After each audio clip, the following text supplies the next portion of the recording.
Thank you. Glad you said that. Yeah, I always keep on forgetting because I always put it on pause, you see, when I open up and I forget to play it afterwards. So I should start again. Sorry, have you done Facebook as well? I can do that after. I'll have to do that after because that takes a bit of time. Don't worry, don't worry, don't worry. To go through. You carry on. All right then. So welcome everyone, Hotep, to the Garvey Village Unlock the Chains and Keep Well, where our guest presenters gives us the remedies and keys. Also like to welcome those listening on Black Culture Radio. They're listening on the Auntie Jean Zone, Black Culture Radio, which is all the W's, blackcultureradio.com. So welcome to all those listeners there. And start off how we usually start off, and that is giving libation, where we give thanks to the Ludamari, the Most High, the creator of all things, creatures great and small, the creator of the earth that we stand upon, the air that we breathe, the sunshine that gives us life, the water that gives us life. I give thanks to all that is provided to us from the Ludamari.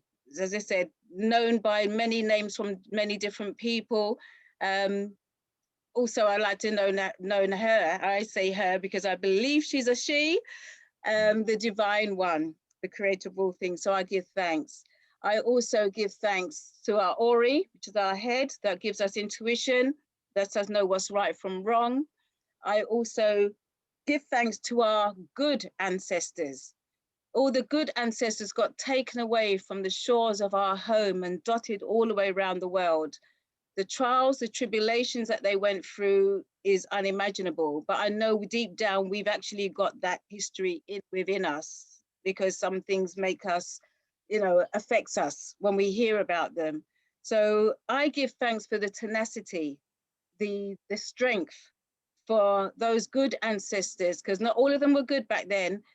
The good ancestors that had that willpower to survive through seeing their loved ones being tortured and lives being taken, and seeing their loved ones and people who they know taking their own lives because they didn't want to go through what they went through, or didn't want to face anything more than what they've had.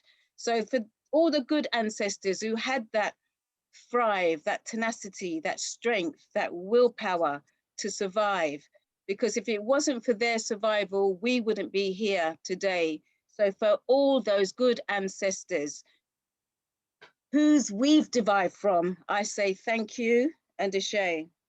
Ashe. I also give thanks to our leaders, our heroes and our sheroes and our warriors, all those ancestors that kick down those doors, cut away those paths, let us realize that we don't have to be subservient. We can rise up, we can fight back, we can say no, we can stand firm. And as I said, we don't have to take everything that's given. So my favorite, as you can see, is the Right Honorable Marcus Mosiah Garvey. And I know everybody probably has theirs, and there's too many names for me to actually mention. So, but I give thanks to all those leaders, heroes, sheroes, warriors who gave us that power for us to rise up. And even we need that power now to rise up and fight against all of this nonsense that's going on now. So for the leaders, heroes and sheroes and warriors, names we know, names we don't know, names we may have forgotten, names that we will never know, but they all played a part in helping to open those doors and make those pathways. I say thank you and ashe. I also give thanks to my lineage. I give thanks to your lineage. I give thanks to the good ancestors whose heads and shoulders who we all stand upon. The good ancestors that's there with us from the time we're born right through to the time that we pass on to the ancestors. I give thanks for the fact that they're there with us all the time. Even though sometimes we feel that we're alone, we're not alone, they are there. And we got to remember that they're there to call upon for help and guidance. So when we do need the help and guidance, we've called upon them, let their answers to us be as clear as water, and let our minds be open to receive those answers and those messages and those signs, because they're going to come in many different ways, many different forms. One that I can suggest is that you might see a white feather. You don't know where this feather has come from. You might find it in your hair, on the floor, on you, but the feathers just seem to appear from nowhere. It's a sign to let you know that what you've asked for, they've heard you. So let our minds be open to the signs and the messages when they do come. So for our good ancestors, whose heads and shoulders, who we all stand upon, who's made us the people who we are today, I say thank you and Ashe. Ashe. I always take this opportunity now to say thank you to my grandmother, whom I've never met, but I know that she's with me. She's been with me all the way. Her name is Stefan Bailey. So Stefan Bailey, thank you and Ashe. Ashe. I also say thanks to my grandfather, Hubert Stair, who we all called Mr. Stair. He was a great influence in my life, and he's helped me and guided me and let me know a little bit of my own history as well. So Hubert Stair, Mr. Stair, I say thank you and Ashe. Ashe. And I also say thank you to my mother, Iona Pinnock, and my stepfather, Ivan Pinnock, who, if they weren't the people who they were, I wouldn't be the person who I am. So for Iona Pinnock and Ivan Pinnock, I say thank you and Ashe. Ashe. And would anybody like to say thank you to loved ones, friends, people who they know, people who've just passed? Can I, Auntie Jean, can I just go in there? Yes. Yeah. First of all, President Magufuli, I'll still Ashe. call him our president. Yeah, I'll still call him our president. And also, not the one that passed today, the other one, which was DMX. Ashe. This brother, he's gone through a lot, and he had a lot of challenges within his life, you know, and yeah, and it's ended on a sad note. And yeah, I just want to just say Ashe to DMX, who I actually grew up on. I know his lyrics ain't all that good. It's not clean, but you know what? There were some parts of his lyrics that actually resonated with me. So, and yeah, I just want to just say Ashe to DMX. Ashe. And contrary to what people are saying, it's an overdose. It was actually the COVID vaccine that he actually took.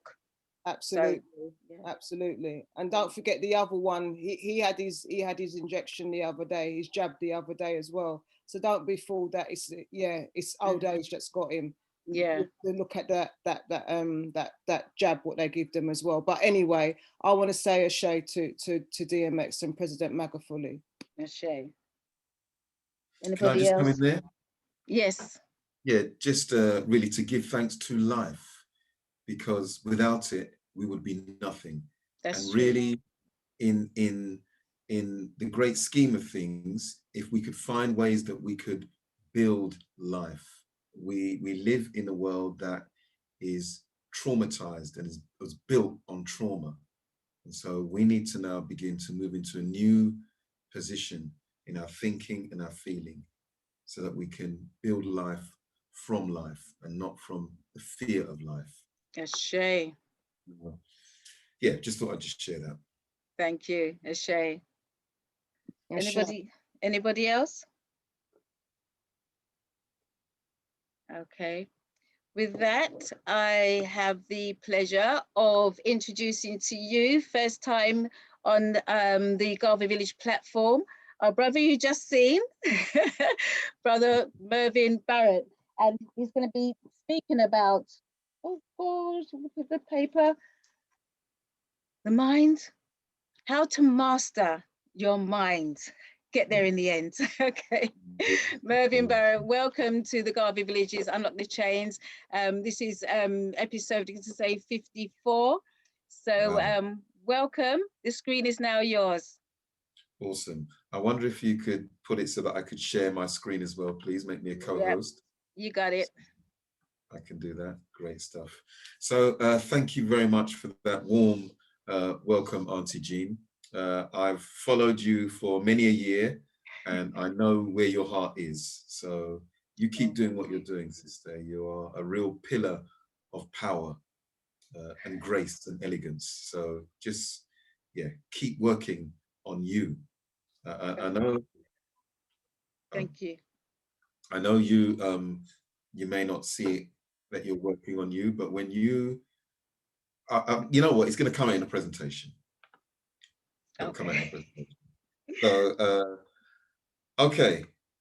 Okay, give thanks. So let me just share my screen with you and get straight down to, as they say in Cockney, rhyming slang, the meat and two veg. So that is me. And what I'm going to share with you is a thought pattern, a way to interact with the world. It was designed by this terrific coach. Her name's Brooke Castillo. You can look her up, YouTube her. She is awesome. And she's designed a tool that shows you how to interact with the world. And so I just need to, if you can see my screen, please just give me a thumbs up if you know where the thumbs up is. Yes, we can see your screen. Awesome.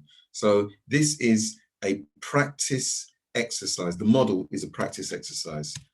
So it's also what's known as a top-down approach. So that is a thinking, the way that we interact with the world is, we interact with the world in many ways. One of them is through our thinking. So when you're thinking, it's top-down. When we interact through our senses or our feeling, they call that bottom-up.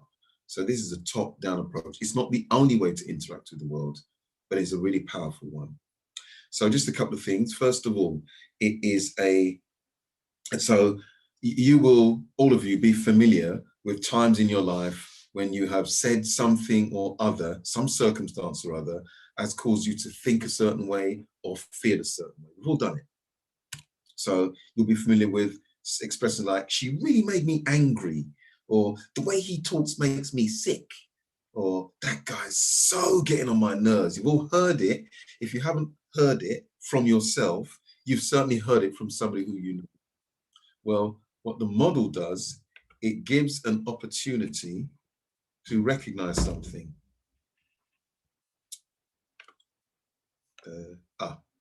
My screen was frozen. And so this is the exercise, and it's a practice. And it's something that I invite you, once you've got the model, to practice as a regular exercise. And what I want you to notice is you make yourself the reason you think and feel the way you do. And notice I put in brackets there, can. So I'm going to say it again, first of all. You make yourself the reason why you think and feel the way you do, but also you can make yourself the reason why you think and feel the way you do. Everything that we do, everything that we are, is a pattern. I don't care what you say, you don't realize it. Everything, the entire world is a pattern, right? We spin on an axis, but it spins at a particular number, at a particular speed, and on a particular angle. That is a pattern. If you go out and look at the stars, you only see them at night. You don't see them during the day unless you're off the earth. That's another pattern. So night follows day. You don't get day, day, day, then night, and then night, then day, then night, then day, day, day, night. It doesn't work like that. You know there's a pattern to it. Day follows night, follows day, follows night. Onward and infinitum. It goes on forever.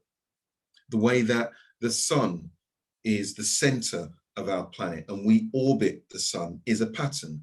When we do 360 degrees around the sun, we've gone from winter to spring, to summer, to autumn, back to winter again. That's the cycle. So we've got a 24-hour cycle. That's a pattern. We also have the way that the earth moves around the sun. That's a pattern.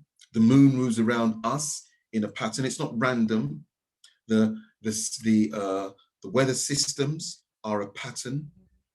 It would be almost ridiculous to not recognize, or not ridiculous, but it would be almost impossible to not realize that we too are a pattern. Everything you do is in a pattern. The way you think is in a pattern. The way you interact with yourself and with other people is a pattern. I'm just going to set my, because I can talk for England and stuff. So I need to make sure that I set a timer.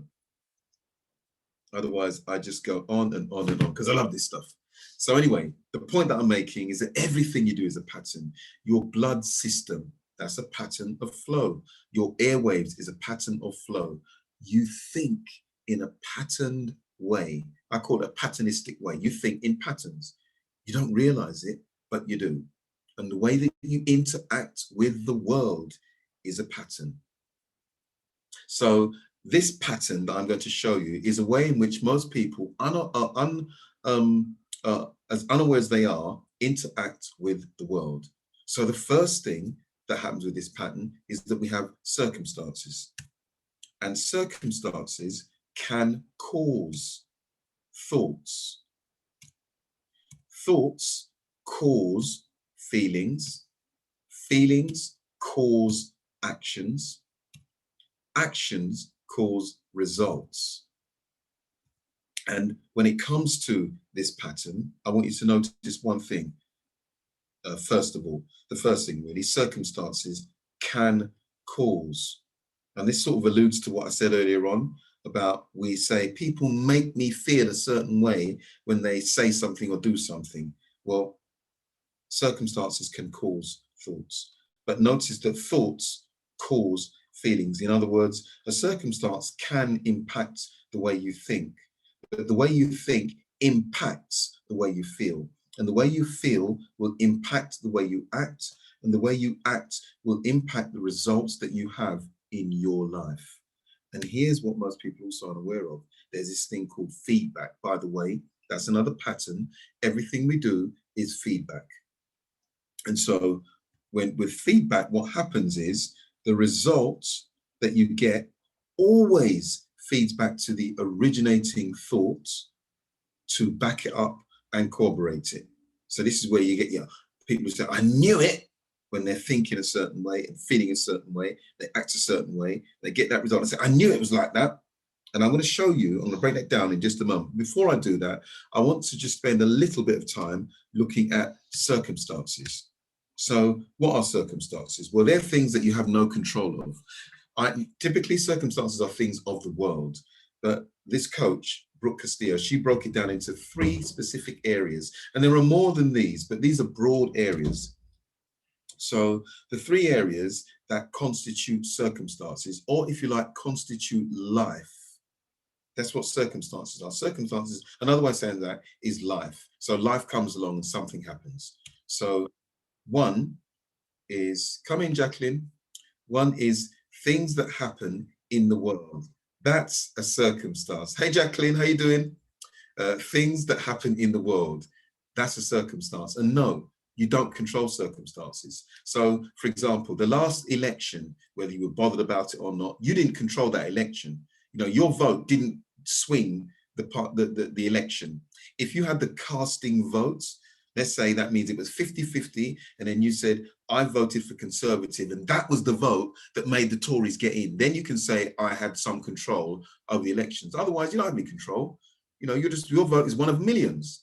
So you don't have control of the elections. You also don't have control of the weather. And that's an interesting one. Most people don't realize that. And what I mean by that is they unwittingly give weather control of them. And here's what I mean. Here's a picture of a kid in the snow. It's not my grandson, but he's the same sort of age as my grandson. And you know, a few months ago, we had that heavy snowfall and it settled. He went into orbit. The boy was outside. He had his big coat on, his welly boots on, his gloves, and he was throwing the snow and building snowmen and everything. His mother went out and said, and looked, and she couldn't believe it. He was so excited that he didn't put any trousers on. He was still in his pajama bottoms. So they were soaked through. But he was so happy and he was really excited. And then what happened was the next week, there was a weather forecast prediction that there was going to be, I think it was 24 centimeters of snow. He said, how big is 24 centimeters, Granddad? And I said, it's about that. And I showed him, he went, wow, that's up to my knee. I'm going to have such fun. And of course, it didn't snow. It was a bit of a damp squib. It never happened. And he was really upset. And I didn't have the heart to say to him, son, the reason you're upset is not because it didn't snow, but it's because of what you're saying to yourself about the fact that it didn't snow. I didn't say that to him. I said, don't worry about it. You know, next time, me and you are going to build the biggest snowman in the world. The point that I'm making is that you cannot control these things, like the weather, like the economy, like currency. You don't control them. But when you get angry about them, it's almost as if you think there's some control going on there. And I'll explain what I mean by that in a second, because the other thing that we can't control is the past. This is another circumstance. This is something that happens in the world. You can't control the past, primarily because it's gone. But also the past is what you make it. So, and what I mean by that is, if you look at that scene, that's taken from, I think it was 2000 BC or something like that. And it's the Romans against the Carthaginians, or whatever they were called. And as we can see, it's a battle. Come in, Raistan. And so it's a battle, and that's what's going on. And you might think, yeah, okay, well, it's just a painting. It's an old painting of history. But if I showed you that, that might charge some more energy from you. I mean, that guy, you can see one of them, his helmet is on fire. And this one, his foot is on fire. His body armor is on fire. That is, I'm quite sure, going to give you more of an emotional charge than that one. But you might say, well, yeah, that's because this is relevance. Well, 2000 years ago, if you'd have seen this painting, it would have been completely relevant to you. You would have no knowledge of this. So this would be the thing that would trigger you. And I invite you now to just think about this for a second. Those are men on elephants. The elephants are crushing human beings. It's hand to hand. This is the true meaning of mortal combat. Because if that spear goes through you or that arrow goes through you, it's very likely you're going to die. So what you make of the past is what you feel, but it isn't it doesn't change the past. It isn't even real. It's your interpretation of what you see that makes it what it is. So you can't control the past. And the third thing, this is the one that most of us have the most problems with in life, is people. We can't control people. But here's how we think we can control people. Most of us have children. And so because we can tell our children what to do, and they do it, essentially, that's at least up to a certain age, we believe that we have, my apologies, we have control of children, or we have control of people, but you don't. You can't control people. And specifically, you can't control what people say. And what I mean by that is, we tend to think that if we're controlling someone, we're the puppeteer, and the person is the puppet. So you say to them, let's say they're saying, you're an idiot. And you say, stop calling me an idiot. And they say, why? You say, because I feel bad.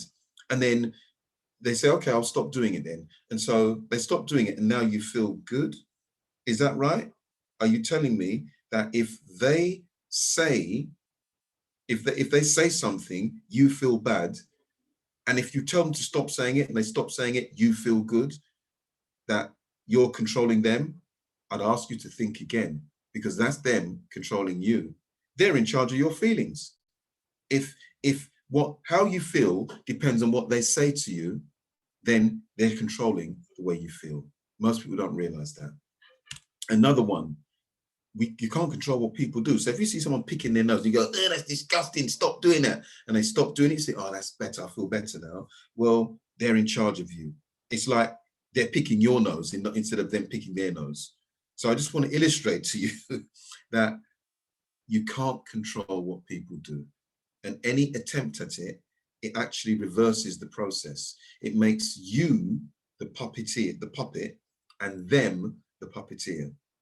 You can't control what people think, or sorry, what people say, what people do. And the most pernicious one of all, you can't control what people think.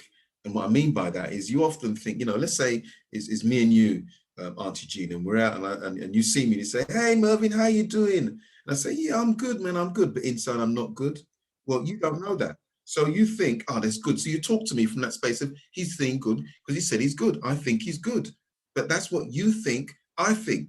But you don't know what I think, because I just told you a damn barefaced lie. I'm not feeling good. But when we believe that we can control what people think, and again, I'll illustrate this in a moment, it can be a real challenge for us as human beings to operate. So again, and I'm going to read it because you have no control whatsoever, none, over circumstances, and any attempt to control them is futile. And I say it can cause, it does cause serious pain and or frustration. And so let's have a look then at this in a little bit more detail. I'm going to present to you 3 scenarios. And here's scenario 1. You walk into a room and this is what you see. Oh my God, look at this guy. Can you see his hands covered? You know when someone's laughing, they're going, you can see he's covering his mouth. My girl here, her back is arched over, she's laughing so hard. And look at this one, his teeth are bared, he's killing himself. So if you walked into this, here's a circumstance. I walk into a room and they're pointing and laughing. What do you say? It's very likely that your thoughts are going to be, why are they laughing? Or what's wrong? Or is it something that I've done? You know, are my flies undone? Does my bum look big in this? And I'm kind of making light of it, but you get the idea, right? If you're confronted with this as you open a door, it's very likely you're going to say to yourself, something wrong. What's going on? So you think like that, I promise you're going to feel uncomfortable at the very least. You're going to feel, this is weird. What's going on? You're going to feel something, embarrassed, angry, humiliated, stressed, threatened. Whatever it is, you're going to feel something. So let's say now you say, right, I'm going to go and see what them people are on about because they're laughing at me. And you walk over there and you ask them the question, what are you laughing at? So when you ask that question, believe me, it's not something that you're going to ask. It's actually going to be like an interrogation. You're not going to go over there and thinking this way and feeling that way, say, hi guys, how's it going? I noticed that you all are laughing. What's going on? No, you're not. You're going to go over there to interrogate. You want to find out what they're laughing at. Bear in mind that what they're doing is a circumstance, but the way that you think about it and the way that you feel about it is causing you to interrogate with that question. And also, guess what happens when they tell you? So if they say, are you laughing at me? And they say, no, we're not laughing at you. You're not going to believe them. No way. Not if you think like this and feel like that and you approach them with this interrogation, you're going to say to yourself, I don't believe them. And so what that does, that's the result that feeds back into the original question to drive it further. I don't believe them. That's going to make you feel even more uncomfortable or even more angry, and very likely for you to be even more charged when you ask that question. And if they continue to insist that no, we weren't laughing at you, we really weren't. But if you're angry, you know what happens when you challenge someone, you're angry, they get angry back, which also feeds into, I knew it, they don't even like me. And let's say they said to you, well, we were laughing at you. You know what? It still doesn't help you. It still feeds back into you. And you start, I knew it, they were laughing at me. You still feel uncomfortable or angry or upset or whatever it is that you're feeling. So can you see here with this first scenario, how the circumstance is in control of you? They're laughing at me. I can't do anything about it. And so that feedback, there's actually a term that they use in psychology called confirmation feedback. They've done loads of experiments on it, which confirms that people always look for what they think and feel is happening. When you think this is happening, I mean, there's no way you can deny it. Look at their fingers. Look where you are. Look what they're doing. It's almost like you're trapped in something there. Now, I want to do the same thing again. This is scenario 2. So scenario 1, you just believe what you see. Scenario 2, same thing. And you effectively carry on in the same way, but this time there's an intervention. The host comes over and says, Auntie Jean, I'm so glad that you're here. Listen, I want to share something with you. I'm going to introduce you to some guys. They're really funny. You're going to love them. And she walks you over to these guys. Now, this is slightly different. Before you walked over to them, one, they don't know that you're thinking, what's wrong with me? Why are they laughing at me? I don't feel good about this. Neither does the host. So they're not explaining to you from what you say. They're explaining to you from what's actually going on for them. In the first scenario, they're explaining to you because you asked, demanded, they explain. This time round, they're explaining to you because they're just explaining it. And this time, when they explain, they tell you, well, it was nothing to do with you. And it was completely almost like a random event that as the time that you open up the door, the exact same time, there they were pointing. So when you see that, you're like, whoa, now how are you going to think? Well, it's very likely if you realize that they weren't laughing at you, that you're going to do one of two things. You're either going to think, oh, thank goodness, phew, they weren't laughing at me. Or you might even think, oh man, I'm such an idiot. But either way, when you think and feel in that way, either way, you're going to get some confirmation. So if you think, oh, they weren't laughing at me, you're going to relax. You're going to feel better about yourself. You're going to feel good. And so from that position, then the action that you take is to be more relaxed. You're probably going to shake their hands and smile and laugh with them. Of course, although the result now is that you all laugh together, yours is probably a laugh of relief or embarrassment from where you were. And again, that feeds back. Now, it doesn't feed back to here because you've had a shift in what you were thinking. You realize that was me. And so now you come from this position where I'm relieved. And that result confirms the way you think. And so again, it's that feedback confirmation. Let's have a look at it one more time. This is the third way of looking at it. This time, you know the model. And what I want you to notice this time is that as they're laughing and you know the model, as you walk in, you see that. When you know the model, you don't go, oh my God, they're laughing at me. You state it as it is. I walk in, they're pointing and laughing. Each and every time it said that, they're pointing and laughing. It didn't say they're pointing and laughing at me, but it's very easy to get the circumstance and say the circumstance is causing me to feel this way. But when you know the model, you know, I don't control circumstances. So when you look at that, you can choose how you want to think. So you could be like, wow, this is an awesome party, man. They're all laughing. And yeah, I'm the first one in. I'm it, man. And when you think like that, you come with energy. When you bring that energy to the conversation now, you're going to feel much more energized. So when you approach them now, it's very likely that there's going to be an anticipation of this is going to be fun. So you think awesome thoughts, you feel awesome, and you act awesomely. So you go and enjoy the fun. And they explained to you what was going on. It was nothing to do with you, as you knew, and you can laugh until the hind legs off a donkey. And this time, the laugh that you have is one of genuine connection. It's not like the second one where you were laughing out of relief. And certainly in the first one where you weren't even laughing. This is out of genuine connection. And I want you to know that this is what you have created with the way that you think, not what the circumstances created with the way that you think about the circumstance. And it's really important that you get that. And here's the other thing about this idea that you control you and not the circumstances. This is how you master your mind. Let's say you walked over to them and you're really buzzing. You think, this is it, man, let me go. And they go over there and they say, we're laughing at you because you got a big nose. You know, when you're really present, you don't even take that on. You're like, hey, you know what, you're right, man. My nose is so big. And you carry on laughing. You can hold your own because you own yourself. So this is real power. And it's something else I want to share with you, and it's called a paradigm shift. And that's what's happened here, by the way. In the second and third examples, there was a paradigm shift. And a paradigm shift is a fundamental change in approach or underlying assumptions. We all operate out of our pattern of underlying assumptions or the fundamental approach that we take. So a bit like, you know, carpet. I don't know if they do it so much nowadays, but in the old days, you had carpet and what you put underneath it was underlay.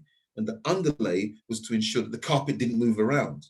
And so you have underlying assumptions that help you to stabilize and stop moving around. So when you walk into that room and they're pointing at you, what you don't want to do is go, ah, I'm scared. So you go inwards and you What am I laughing on? It's what happened. Or when you come with presents, you say, well, I don't know what they're laughing at, but it looks like it's good fun, man. Let me go and find out. One way, they're in charge. The second way, you're in charge. So if we look at that first scenario, scene one, the circumstance was controlling you.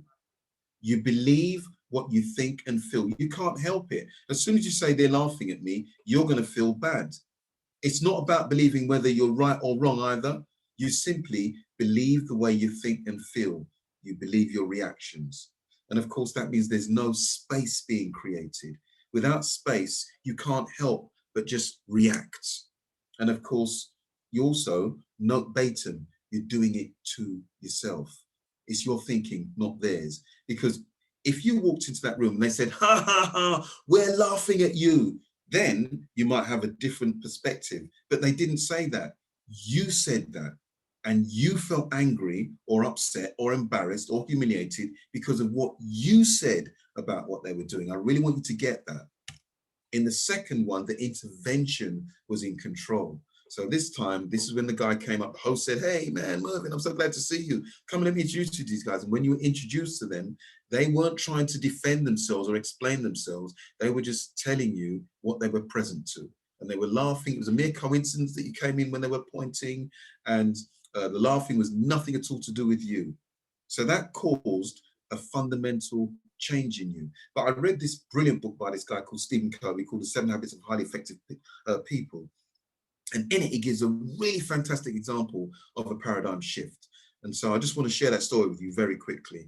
In the story, the man sitting on a train, and he's got his paper out and he's reading his newspaper, nice and calm and tranquil. And then the train stops at the station, and on gets the rowdiest 4 kids shouting, pushing each other, and their dad's with them, and he sort of stumbles on and he just slumps down in the chair and he goes, sit down, kids, sit down. And, you know, he's just staring into space, and the kids are running around, they're fighting each other for the seats. And this guy's looking at this, he's getting angrier and angrier. And in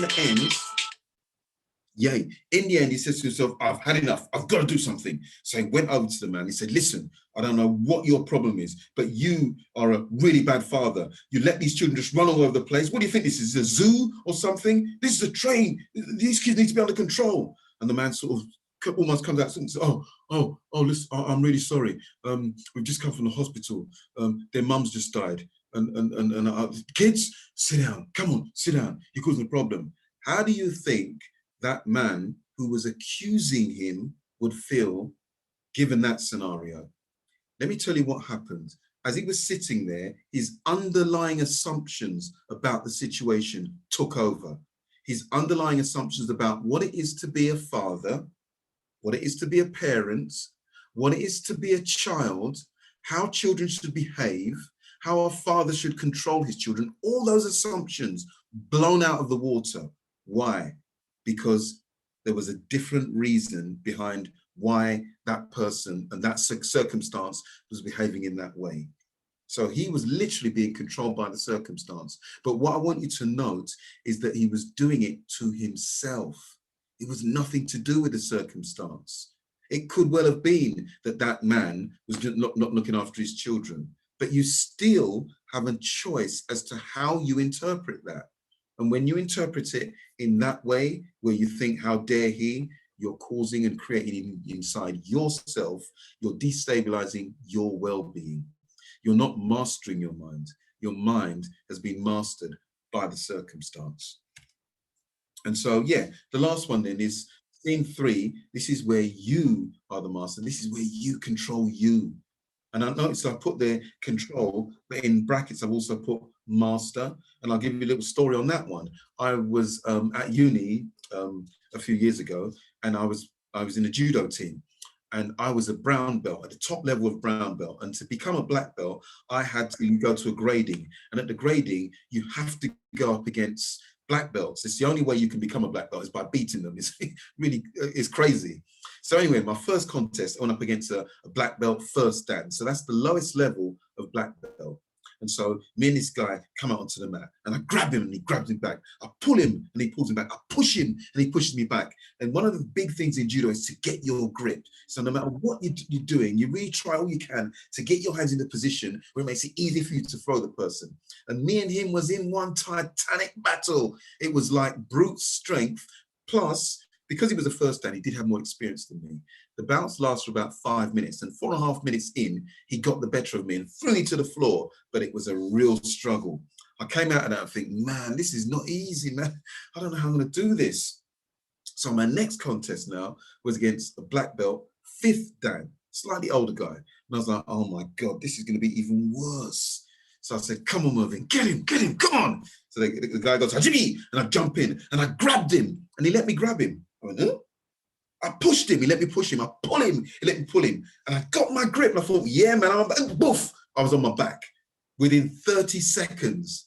And I suddenly saw the difference between control and mastery. That first dan had to control me. He had to have control. He couldn't let me dominate him at all. But the master didn't need control. He was fluid. He was able to say, you know what, you come with your energy because I'm going to use your energy against you. And that's exactly what happened. It was amazing. And what I'm inviting you to do when I'm talking about mastering yourself is to master. Control is to me, speaks of rigidity. But when you're mastering yourself, you're fluid. That means you know you're not going to get it right first time or second time or 5th time. You're going to keep aiming at getting this thing to be as effective as possible to work for you. Does that make sense? Nod your head if that makes sense. Yes, Awesome. It makes sense. Awesome. So there's just a little I want to add to this. Oh, this machine of mine. Come on.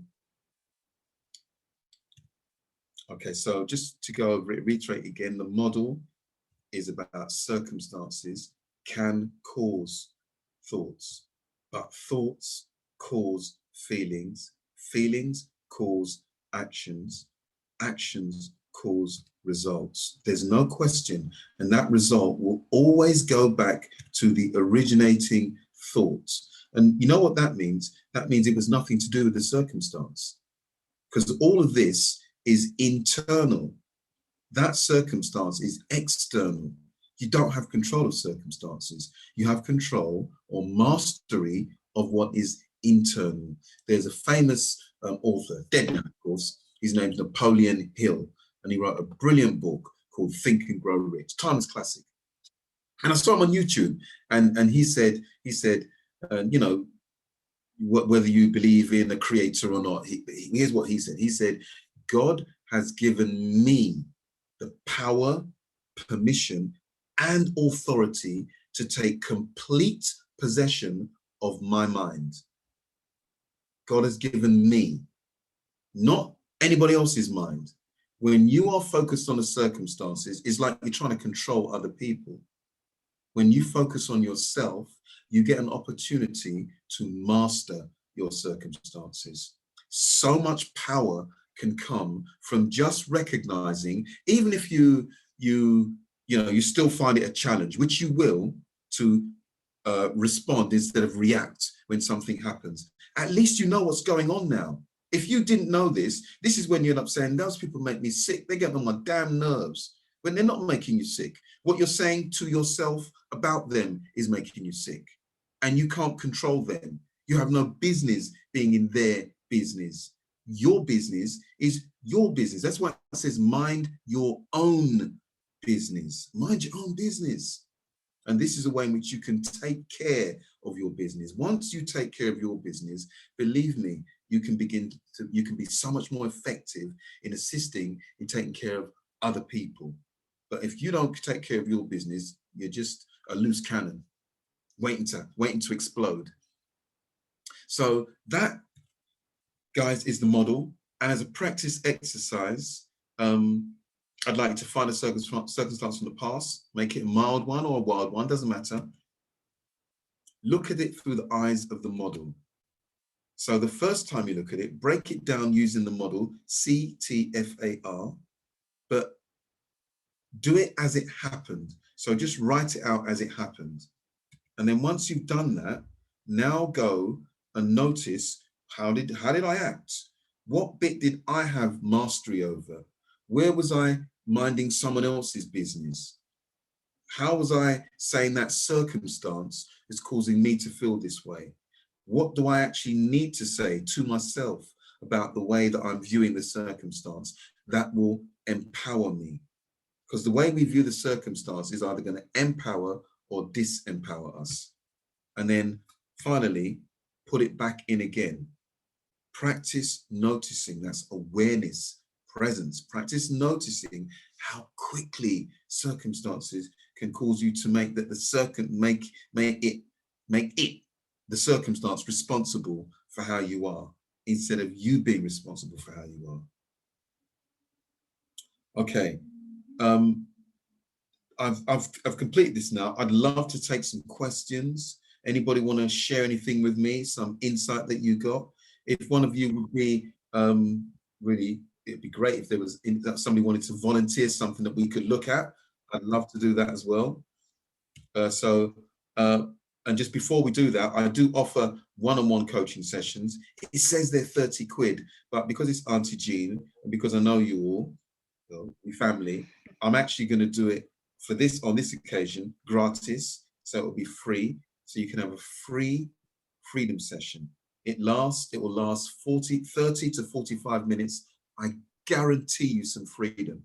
And at the end of it, if you want to go into a coaching relationship with me, we can talk about my fees and how that will work. And if you don't, please feel no obligation to do so. I'm just offering this, me like you, I need to eat. So I'm running a business. But I tell you, there's so much in this.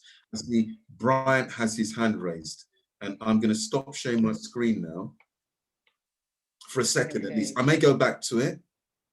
Yeah, that'd be good. Brian, thank you. Thank you, Mervyn. That was absolutely brilliant. As always, because I've been to quite a few of your presentations, and you never fail me. You never fail to open up the eyes and the mind on situations. Bryant? You had a question, sir? I can't hear you. Either you're on mute or your volume is very low. It's not on mute, so you want to test your volume? No. Well, while you're sorting that out, Bryant, Bianca is unmuted. So Bianca?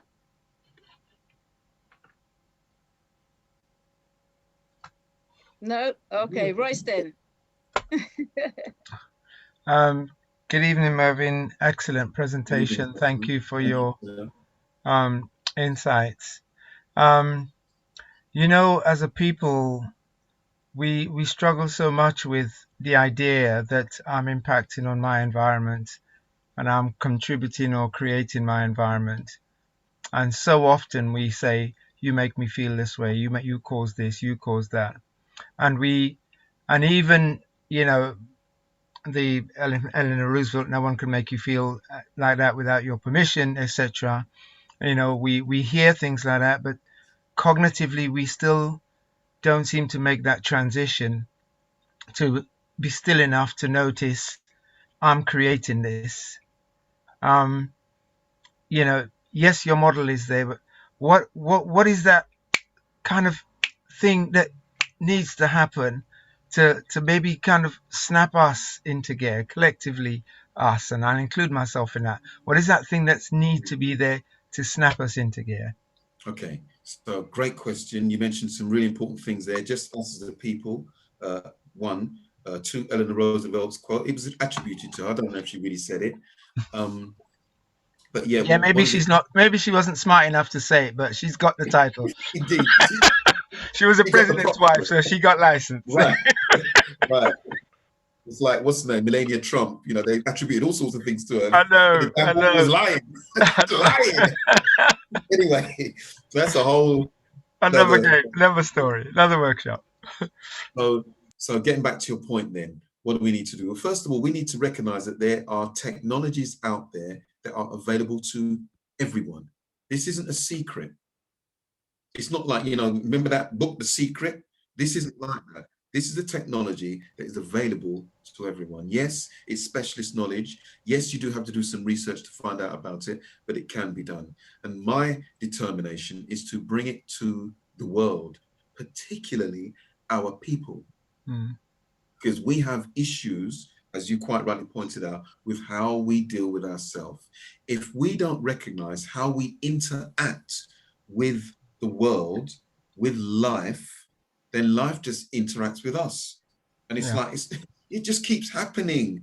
Well, it keeps happening because it's a pattern. And and so instead of saying, well, why does it keep happening? You can start to, how does it keep happening? What am I doing that is causing me to feel this way?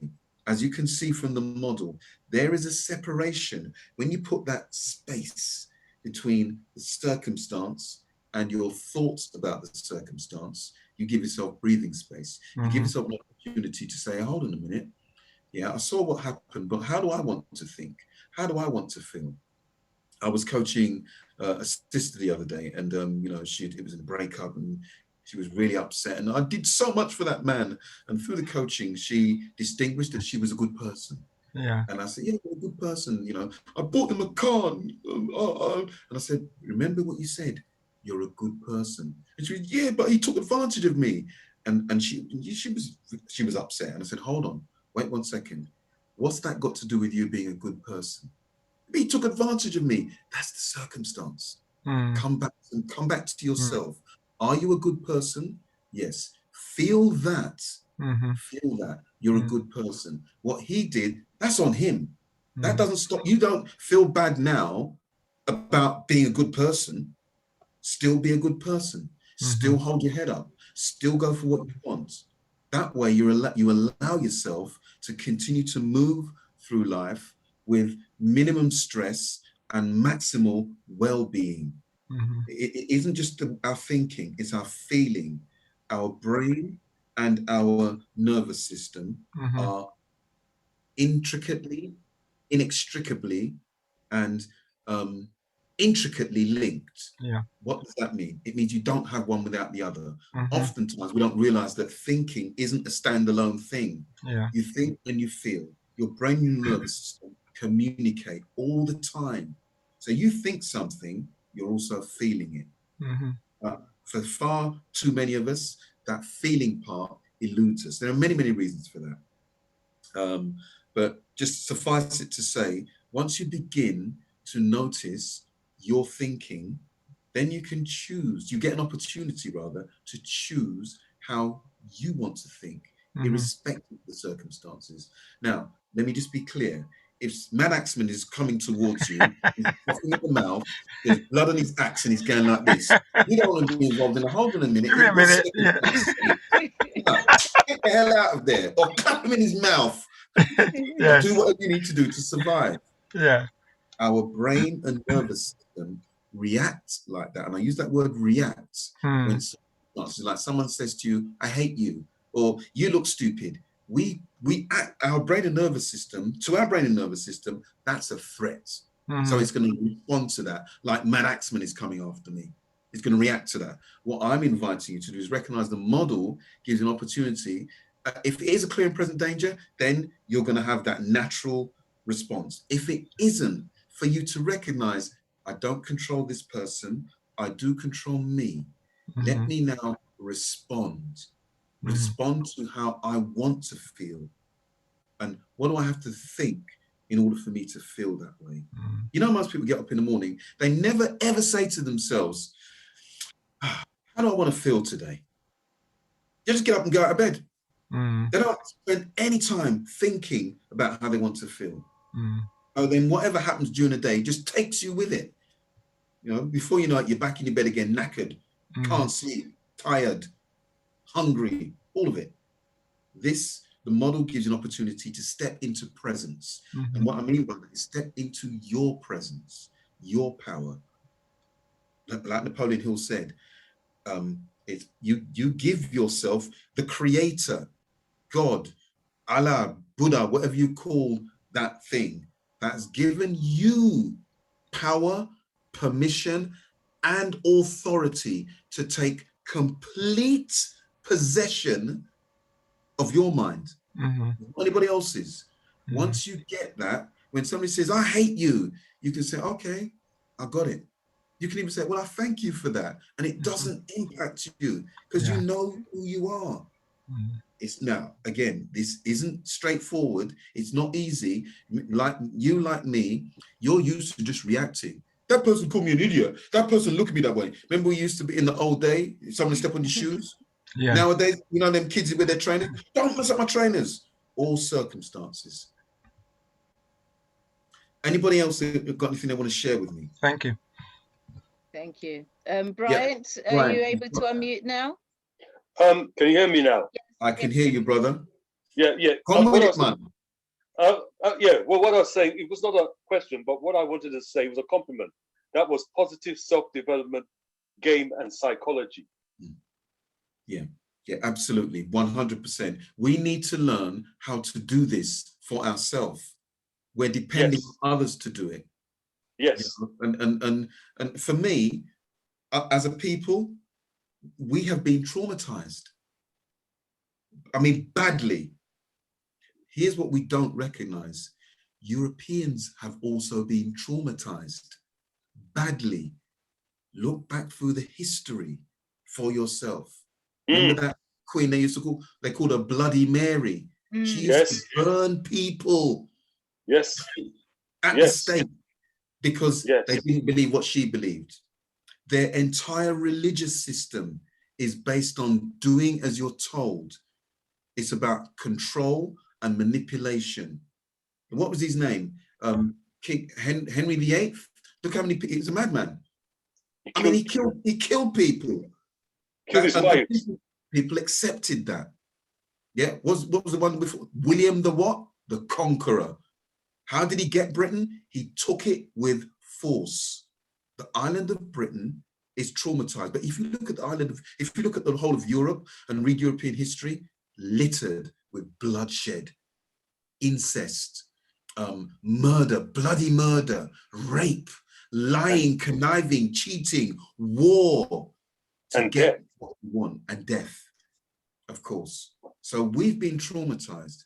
So, and that is one of the reasons why they behave in the way they behave. They behave out of trauma. See, with us, our trauma is we act like we're fighting for our life. They're fighting for their way of life. They want to keep things how they are. See, and please hear me correctly. I don't want to make this sound like I'm right on, and we need to kill them. I don't want to kill anybody. I want them to live free and happy like us. So I have this philosophy that you can't give what you don't have. So, for example, if who can I use? Patricia's my friend. I love me some Patricia. And I said to Patricia, I love you. And get this, I really mean it. I mean it from the bottom of my heart. If I say that to Patricia, who feels it first, me or Patricia? You. I have to, because I mean it. If I don't mean it, I don't feel it. Now, I don't know about Patricia. She might feel it, she might not. That's up to her whether she rejects it or not. But I know for me, if I'm giving her that, then I have to feel it first. I have to experience it first. Everybody get that? Does that make sense? Yeah, I think Patricia got that as well, didn't you, Sister Patricia? I certainly did. I was wondering what you've been up to and you ain't been telling us. And I'm loving it back, Mervyn. Yes. Wait, look. This is a ring, all right? So yeah, and? It's a ring. And? Anyhow, moving swiftly on. So let me make my point, because there's a deeper point to this now. Everything that you say and do is like that. So imagine this situation. Someone's getting on your nerves and you're saying, you know what? I really hate you. And you mean it. Well, who feels it first? Who experiences it first? You or them? You. You, yeah. So, and it's bad for your health. Remember, I don't know if perhaps you, when I was at school, one thing they used to say, when somebody used to call your names, you'd say, it takes one to know one. And I live by that now. It takes one to know one. I'm very stingy when it comes to disparaging people, anybody. white people, black people, anybody. I try to veer away from it. And I'm very, very generous with my compliments. So, you know, Chez, I love you, man. You're awesome. You know why? It takes one to know one. Patricia, you the Don. You know why? Because it takes one to know one. We need to learn how to. Are you talking to me or are you talking to the other Patricia? There's two of us here. You must. Oh my Patricia God. Palmer. I got a thing for you, girl. You are awesome. You know why? Because it takes one to know one. And so think about that. You can be selfish about giving something like love. You can be selfish about giving a compliment. It isn't just I'm just doing it to give it. I want to feel good. When I feel good and I give from that space, man, there's a whole different ballgame that opens up. Life opens up. Indeed. Is that making sense? Yes, brother. Yes. So these are the things that we need to start getting our head around. Sorry, Royston, go ahead. I mean, you've just kind of hit a, well, let's say you hit a nerve because of that trauma that we carry. See that one boy, I mean, I like him, you know. And I see that one him feisty. And that one 5 years ago, him doing him this. And last, you know. And so we go on. And we end up with a long list, you know, of people trauma around us. Yeah. You know, and some of them are family. And, some of them? You know, just this week I talked a lot about the blended family, the Caribbean family meeting the England family, and the friction that never gets healed because parents didn't know how to join them up and all of that. Yes. So we end up with this resistance, and I'm talking 50, 60-year-old who's never gelled because they didn't understand the blend and, you know, and all of this rejection that we've got going amongst us. Yeah, absolutely. And how that goes on to be illness and blah. Well, Royston, well-being is at the center of us. That's at your. I read this research that says that our core being at the center of us, the essence of us, is something that cannot be damaged. It's undamageable. But what happens is other parts of us, baggage, if you like, is the thing that begins to control and take over. For good reason, it's trying to protect us. But at the same time, in the way that it protects us, it does it in an extreme way. And so what that leads to then is that we don't get an opportunity to be our essence. We're run by our fears, our doubts, our worries, our hang-ups. And like you said, you know, when me come from Jamaica and sit down with me one cousin, him not treat me good. Me come all the way from Jamaica, him not treat me good. You know, because mum and dad didn't know how to say, cousins, sit down, talk to each other, speak with each other, share with each other, and also come into those disputes and heal those disputes. What we tend to do, because again, we've been traumatized, there's no question that we've been traumatized and we live from trauma. So what trauma needs healing. And so let me give an example of what your trauma that's inside you, inside me, how it needs healing. You need to be able to get that piece of you that is traumatized and literally do this. Remember when you were a kid, or have you ever seen a situation where a kid falls over and they bust their knee and they got a little scab on it and there's the blood's running out of it and they're crying their eyes out. Mummy or daddy, typically mummy runs over and says, there, come on, let me kiss it better, or let me hold you. And the kid, you can almost see them beginning to ease. Mum ain't done nothing to it yet. Mum has just heard and felt that pain. And the child knows, you've heard and felt my pain. So I feel better already. Now mum can do the business of washing it off, putting a plaster on. Or I used to, with my girls, I used to just say, let me kiss it, and kiss it better, and all those things. But the point that I'm making is that that is the level that we need to begin to interact with our trauma. We're busy fighting our trauma and looking at the circumstances instead of looking at the way we are perceiving the circumstances. Very powerful, very powerful. And so, yeah, I have to say it again. I do, I'm offering everybody on this line a free freedom session.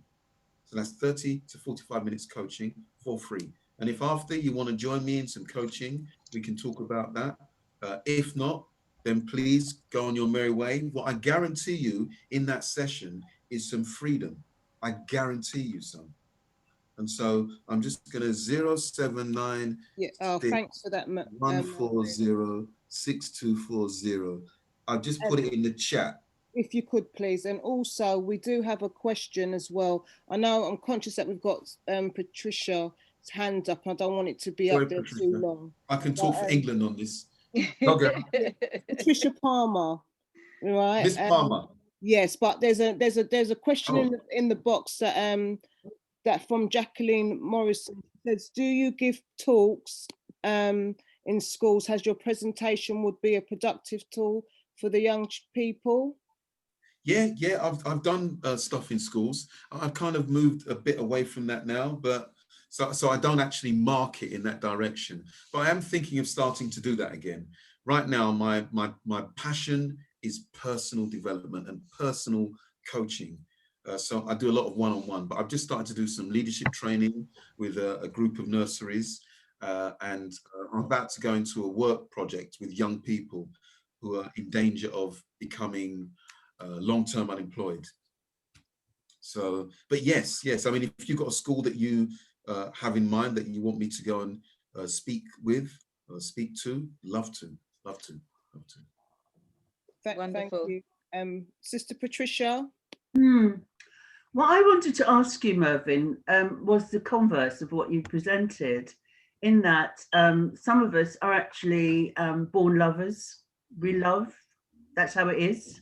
And irrespective of what comes back to us, we still love.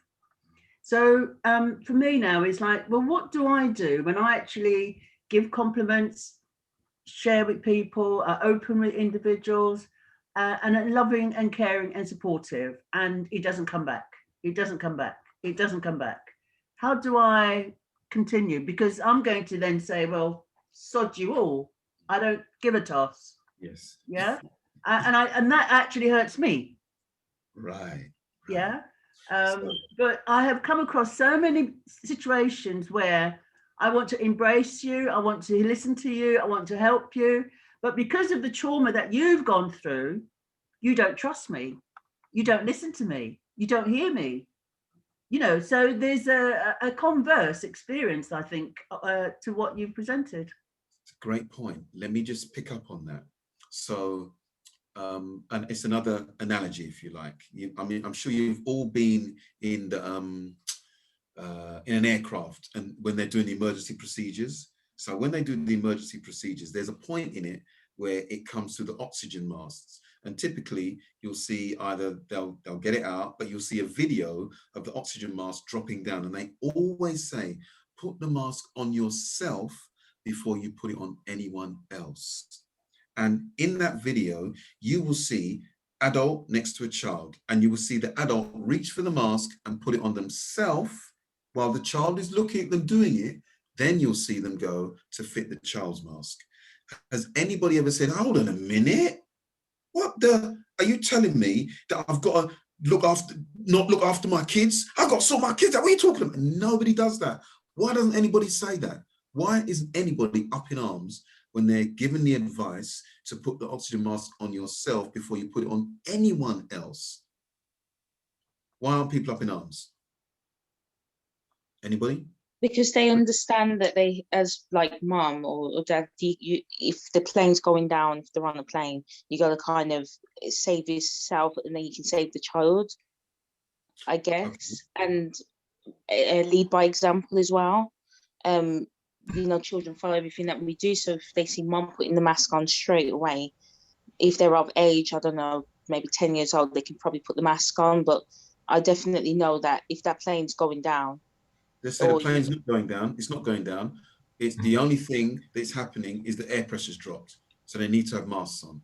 But you're, as a parent, you're in a more of a better position to, when you put the mask on yourself, to help the child. But if you help the child, then you might go and then you won't be able to help the child afterwards anyway. So the child would be alive and you could be dead. Whereas the child might die as well. Yeah, but it's got a better chance of survival if you put the mask on yourself first. Let's say you've got 3 of them.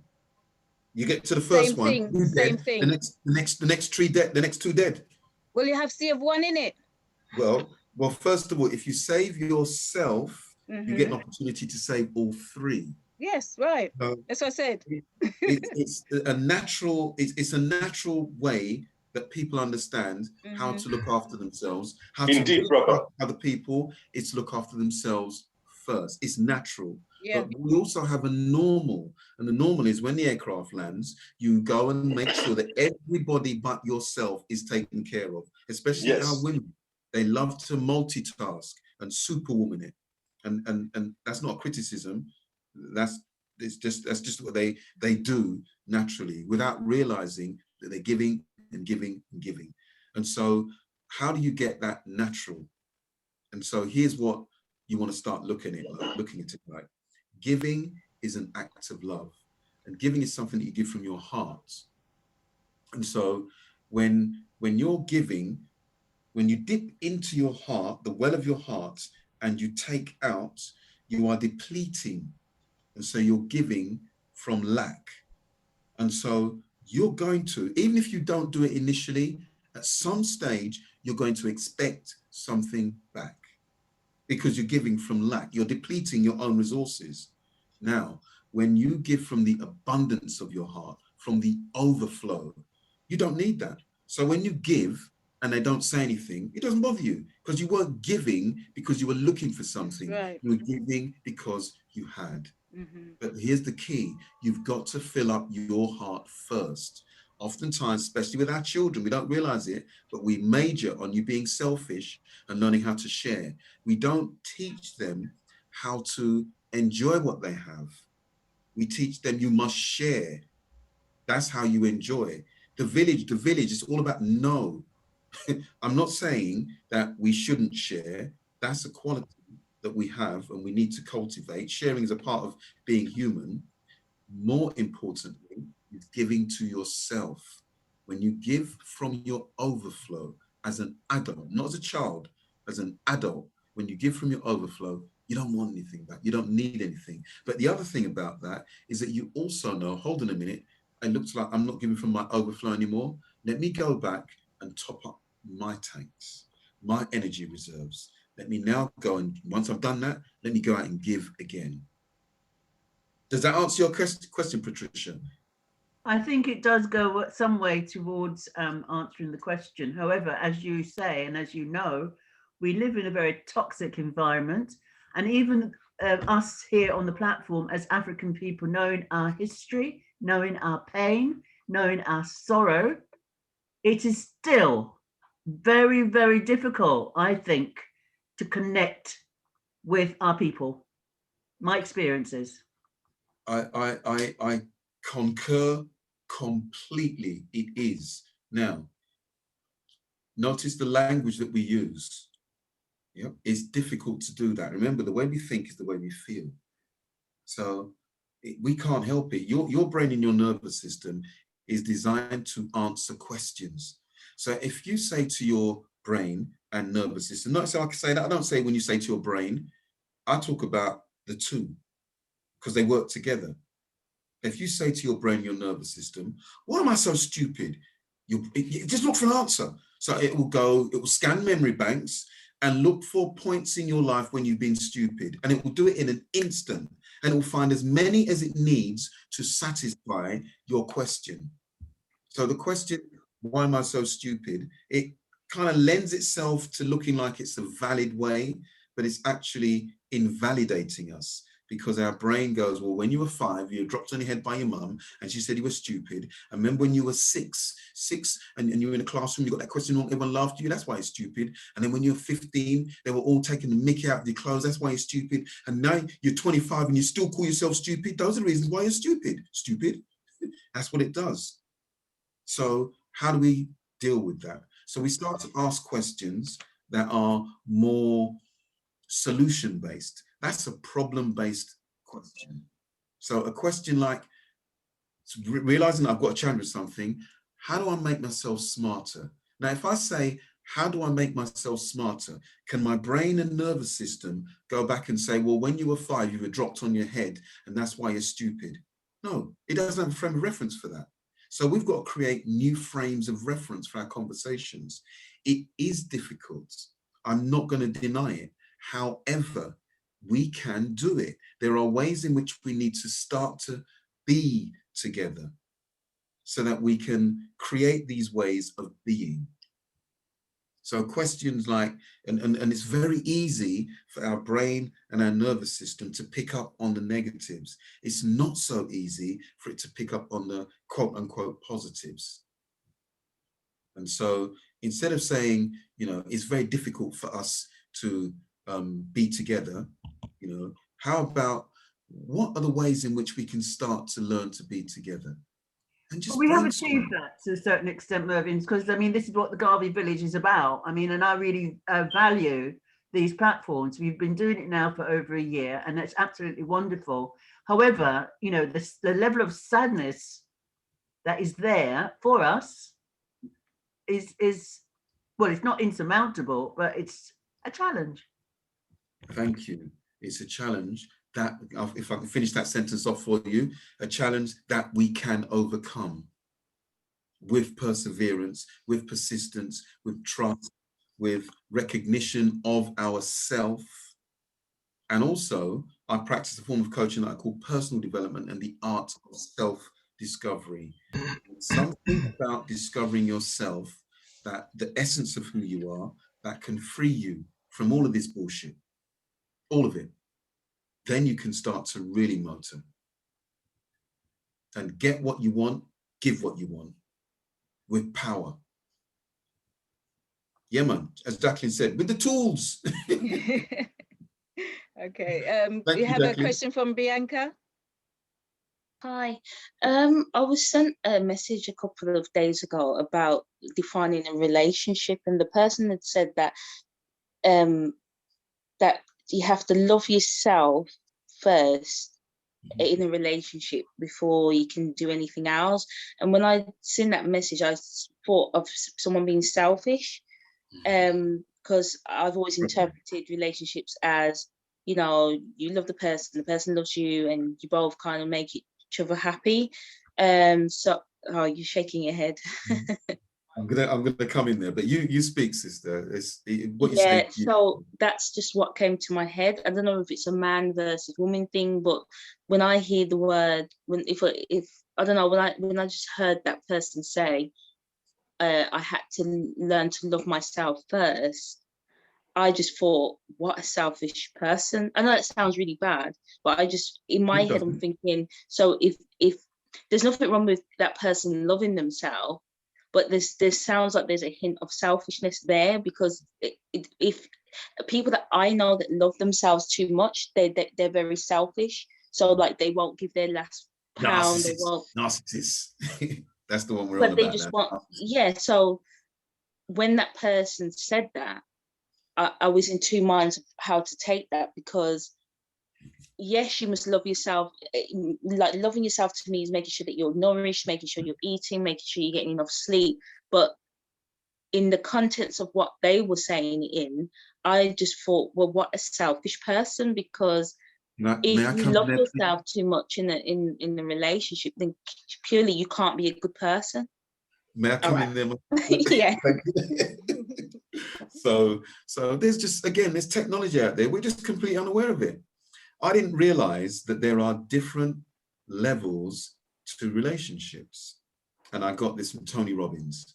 Level 1 relationship, which is where most people are. If you don't know, so before I do that, if you walk into a park anywhere in the UK and you want to go to, say, the tennis courts, and you've never been to this park before, you could just walk around the park until you find them. Well, you know, if it's like 25 acres, that might be a lot of walking. So what you tend to do is say, where's the map? And when you go over to the map, typically when you look at the map, there's an arrow on the map. And what does the arrow say? Here. You are here, yeah. You are here, exactly. Now, no, the arrow doesn't say why you are here and you are late. You are here and you don't have any money. you are here and you are useless. It just says you are here. So immediately you can center where you are. And now you've got a reference point to say, aha, if I look at the map, that means, oh, the tennis courts are over there. And if I do 500 feet in that direction and then do a left, I'll get to the tennis courts. Or the swimming pool's over there, the basketball courts are over there, the drinks trolley is up. You get to know where everything is because you've got a map and you know where you are. When we go into relationships, we don't have a map and we don't know where we are. And so, of course, you're going to fight. So here's just and I'm just going to do it quickly because I've actually got another call at 8:30.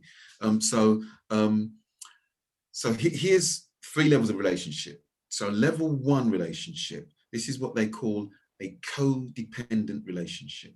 This is where one or both parties are dependent on each other for their needs. So you kind of give what can I get from this relationship? You're not giving anything. What can I get? You all know people like that who just want to take. No matter how much you give, they want to take some more. They just want to get what they're. That's the kind of person who's codependent. Typically, when one person is in that way and the other person isn't, that person who isn't rapidly deteriorates into one who is. So now the two of you are fighting all the time. There's no trust between you. Everything is about what I can get. It's an awful, and I'm sure if you're anything like me, whose second marriage, you'll know it's an awful place to be, where it's just about me and what can I get? And when both of you are like that, very toxic. The second level relationship is slightly better. It's called a independent relationship. This is where we trade. So I'll give you what you want if you give me what I want. And of course, that all works very well. It's all very nice when we're cooperating. But as soon as cooperation isn't there, then it doesn't work and it descends to level 1.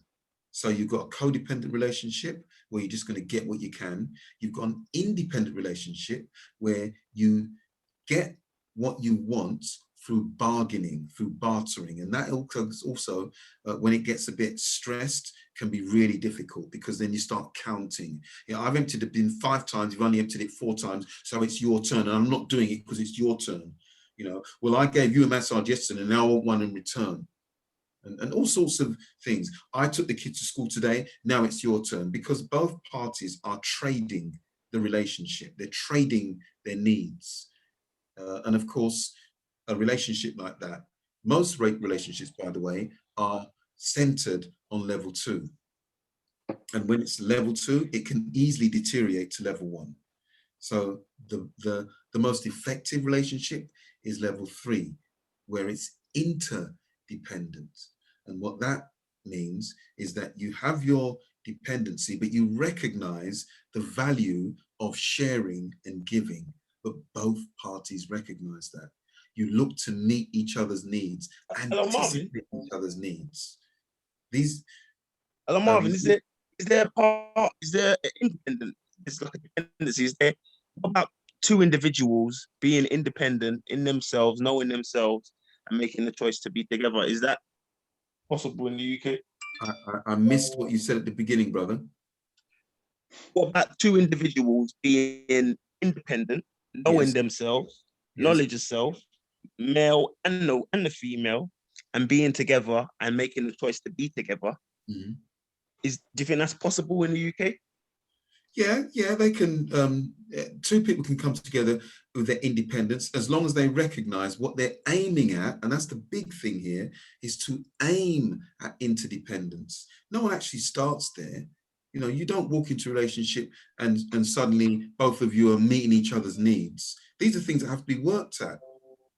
And so oftentimes, particularly in relationships, at the very beginning, that's when it's most fragile. But we mistake that because of the feelings that we have for those people, for that person. You know, they really excite me and they rock my world. We don't realize that there's fragility in that, because if they rock your world and they stop rocking your world, suddenly they don't love me anymore. this idea of love, even this idea of love that we have, is just romanticized bullshit from Hollywood. It's not real. You know, if you look at European history, there was no concept of love. The woman married the man who she was told to marry. Done. That's how a brother could end up marrying sister, cousin, and they formed alliances. No, love wasn't in it. Before you go, because you've just got 3 minutes before you got your next appointment, could you just quickly finish off the third? Oh, sorry. So, yeah, sorry. So the interdependent. This is where you are fully committed to the other's needs as they are fully committed to yours. Now, it's still a bit of a trade, because you know it's not always going to be received or reciprocated. It's not, because, as I said at the beginning, we're a system. We're fluctuating all the time. We're not always hot. We're not always cold. It's not always summer. It's not always night. We go between these things, but you can recognize that. And when you have, as Chukweri said, you have this yourself that you've built up, as I sort of said earlier on, when you're giving from your overflow, it's so much easier. So, Chooks, what you said there, my apologies, because your name just anyway, I could call you Chooks. I hope you don't mind. Yeah, he calls himself as Chooks as for short. So what Chooks said there about people being independent, yeah, be independent, but how have you built that? Have you built that by building yourself through love, or is it because of I need to prove myself to people? If you've built it that way, you know, so that you stand out from the crowd, and you know, so a lot of it is from our childhood, of course. You know, you're just trying to please one parent or the other, or prove something to them. When it's built like that, it isn't built on you filling yourself up, your heart, with love, so that you can give from your overflow. So that third position is, and you can, yes, you can still gravitate towards 2 and drop towards 1, because, you know, gravity is what it says, what it does on the tin. It goes down, it doesn't go up. So level 3 is something to work at and strive towards, that meeting each other's needs. And that isn't a counting game. It's not about numbers. It's just about you consistently anticipating what the other person needs. And when you do something like that, you get yourself in a position where the two of you can be a bit more edgy in your relationship. You know each other. You can be more experimental. Oh, it's just a brilliant place to be. I'm still working on it. Thank you, brother. So going back to that, I know you have to rush. So going back to that guy that person when he says loving yourself, and me thinking instantly that sounds selfish. Yes. Sorry, say that. What would you say that's about? Am I in the wrong for thinking that person's selfish, or is it, like you said, that person's at a point where they know where they are in their life? Well, now when you look at the model, if we just put that into the model, when somebody says that, and you said, did you say to them, you're selfish, or did you say to yourself, you're selfish? They're being just to selfish? myself. Just to myself. Okay. So did you hear them say, I'm being selfish? No. No. They just says that they a relationship is about loving yourself first. What did you say about what they said? Nothing. In my head, I just thought that that's selfish. That's what you said to yourself. And how do you feel now that you've said that's selfish? Do you feel good about that? No, I don't. That's okay. That's all right. I really thank you for your honesty in this, but that's the model right there, where you said something and you feel what you said. So it isn't that they might be selfish, they might be being a narcissist. It's not about them. This is about you. What you're saying to yourself impacts, you're the expert in you. That impacts you. And think about it, they didn't even say that. And you said that person's being selfish, and you felt that. So what I invite all my clients to do is I just explore that idea that somebody says something and I speak in that way. What's going on for me? And then the other question, how would I want to feel? And the real power comes when you start focusing on how you want to feel, irrespective of the circumstance. I'd invite you to start, first of all, using the circumstance to focus on how you want to feel, but eventually you want to get to the place of feeling how you feel and focusing on feeling great about yourself, irrespective of the circumstance. So that means anybody can say anything to you and it doesn't harm you. It's not Mad Axeman coming at you, frothing at the mouth, blood on his axe, trying to chop you in your head. It's not that. It's an automatic reaction. We all live on the autopilot, and the autopilot just clicks in immediately. But what the model does, it gives you an opportunity to create that space. When you create space between you and that person, or you and that circumstance, you give yourself an opportunity to reflect. You give yourself an opportunity to think about how you want to feel. Does that make sense? Thank you so much, brother. Thank you.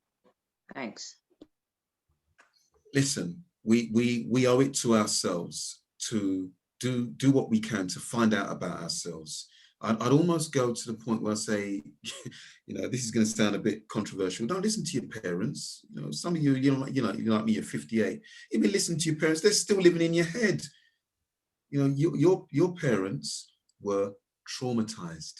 And if you're anything like me, my parents were born in Jamaica. And so my parents were traumatized, and they lived from trauma, and they parented from trauma. And most human beings, without realizing it, parent from trauma. And so a lot of that stuff that they taught us, it doesn't apply and it doesn't work. We've got to begin to explore.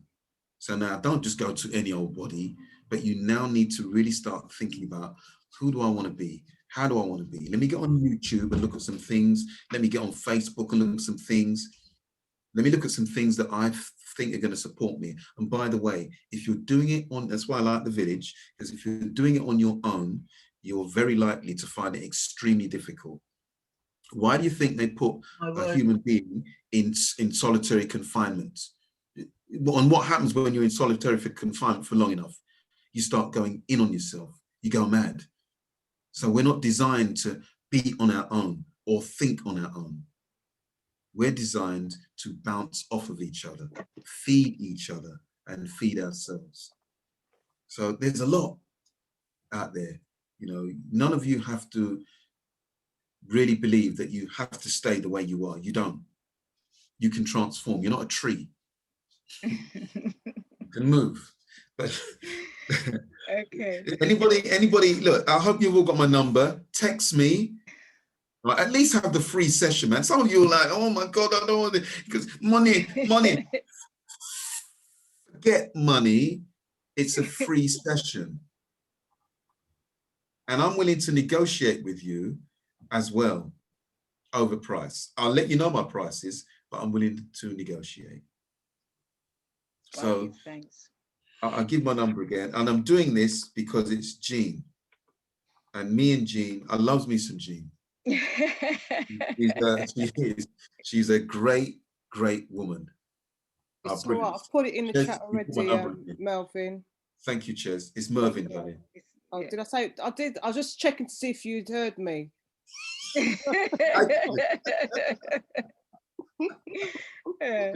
You're too general. Awesome. I miss the talks, because when you used to come down and do the physical markets, it was always brilliant. Yes, thank mesmerized. You. I've got loads more. I'd love to come back and do something. And you definitely will be coming back. Definitely will. Let me know as and when, guys. I've really got to go. I'm really over. I know you've gone over your time, which is not like you. Yes, yeah. It's for your appointment. I could just leave it there. So who was that? Who was that? Who was it? Bianca who asked that question about yourself and? Yes, it was. Yeah. Thank you so much for that. That's courage. That's what it requires. What she just did there, to really stay with that uncomfortable feeling and explore it. Did she die? No, she didn't. she's now free to live. Right. Free to live. Oh, thank you. In the old days, I would have said hallelujah, but I don't say that anymore. You say a Chez. Yeah. Okay. Well, yeah. I'm very not now. I'm very skeptical of all of these What you say. religions, because they're all in one way, shape, or form, from what I've seen, apart from Buddhism, some way of controlling people. That's what I've seen. But I could be wrong. And there's some great stuff in it. However, that it's when it gets to that point where I've got to impinge upon you because of how I believe, or I'm saying that the way that you're acting is impinging on my beliefs. That's not live and let live. That's I'll let you live if you live the way I want you to live. Yeah. Anyway, listen, guys, brilliant speaking with you. Thank you so much for your time, people. Keep this up. This is important. This is good. Have an awesome day, y'all. Give thanks, Mervyn, and looking forward to seeing you back I'm on this gonna platform leave. again. If I leave, I'm not. If you disconnected me as big, so I don't want to leave and then the whole thing drops. No, it's all right. You can go. You can go. All right. Bless up, guys. All right. Peace. Oh, thank you. Oh, Patricia. No, it's all right. You've invited him back, so I'll ask the question when he comes back about narcissistic behaviour. Okay. No, but he actually had an appointment at 3:30. Sorry, 8:30. So yeah, he had to go. But thank you. As I said, he always never fails me with his talks, and he did one particular one which I'm asking to come back and do as a physical, and I said that's a big eye opener. But anyway, when he comes back, he'll be doing that. So what we're going to do now is going to move on to that report, a report that was made by, what's his name? I'm going to say it wrong. A lot of people call it sewage, but yes, but yeah. So I hand over now to our Chez. Right, so I'm gonna do a screen share now. Hopefully, yeah, it's working. So following the release of the sewage report, which is known as the Commission on Race and Ethnic Disparities report on the 31st of March, I think a few of us thought that the 1st of April, April Fool's Day, actually came a day early. Because when we had actually seen the report, we couldn't believe exactly that, one of our own was supposedly one of our own, even though we pushed back, was delivering this report and saying there was no institutional structural racism within the UK, which we all know is not true. So following our management committee meeting, Sis Doctor and Royston, they put the letter together of what we wanted to send out to the Garvey, to Boris Johnson, and the rest of the management committee team had their input into this letter. And as Queen Nzinga always says, you know what, it's always good to write a letter because you never know, okay? They will have to answer it. So we as the Garvey Village, we wanted to make sure that we had rebuke this report that had come out, and to say this is something we do not recognise as people of African heritage. So I don't know if you want me to read it out fully. That's why I've put it on the screen. I'm hoping that you can get a good view of it, of what's actually on there. But what we've also we're also encouraging is other organisations to send other organisations of African heritage to send out a letter to lobby and make sure that Boris Johnson and his government knows that we are not standing for this. we know that that Johnson and has tried to step back a bit off the report and says that, oh, some of the things he doesn't he doesn't totally agree with, but it's not good enough. He needs to come out and say exactly what he doesn't agree with, and we need those answers. So so we sent the letter via post and via email to Johnson, and this is what we sent. We also drafted a letter for citizens, for ordinary for our ordinary people to send through as well, because I know some people do not feel comfortable feeling that they can draft a letter because they feel that they might have to put too much in, or they don't know where to start. And we always know there's a beginning, middle and end, but some people cannot reach that point. And it's no disrespect or saying that you don't you don't get it and so forth. We want to support you along that way, and that is part of the Garvey ethos. And this is why we have the Garvey Village, is to support our community. And as you always know, when I say our community, I mean our community of people of African heritage. So this is the one that we've sent out as an organisation.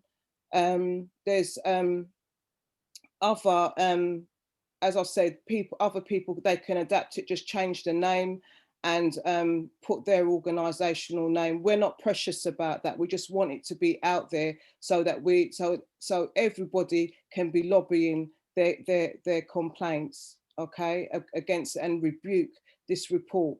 And when we have asked Johnson to come back to us. It might not be tomorrow or next week, but he will have to come back, because we will still be sending letters to ask why we haven't had any reply back from you. So I just wanted to let the village know that this is what we have done on behalf of our members, and also for our and for the wider community as well, our wider African community as well. So what Auntie Jean is going to do, she will send out this letter via email to our mailing list, alongside the ordinary for the individual letter as well, for people to send out as well, and feel comfortable to do that. So Auntie Jean will do that, and we'll send that out. And yeah, Garvey lives. Yeah. All right. I'm going to stop screen sharing now. Shay. Thank you. That's all right. Thank you, Shiz. Okay, with that now we're going to move on swiftly to our next presentation for this evening. We have our regular episode with our brother Omowale. They look different. They look different. That's what I'm saying. You look very bright today. Yeah. Very nice in yellow. I'm in different circumstances today. Okay. I've been drumming. I've been drumming all day at a funeral. Okay. And you had a haircut as well. Yes, I'm in the home of a close family friend. There's a party going on downstairs, and I'm improvising as best I can. Okay. Wow, you look smart, boy. That's cool. Okay, so we're going to continue the life and times of our Right Honourable Marcus Mosiah Garvey with our brother Rupert Omowale Pert-em-Hru. So hopefully I've said that correctly, but you know me and my pronunciation, so please forgive me, it wasn't on purpose. So Omowale, the screen is now yours, and welcome. Okay, let me say warmest greetings, everybody. I always like to start with just touching the drum a little bit, just to help me connect, and I hope help all of us connect with that ancestral spirit. So let me just start this way.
Asheo.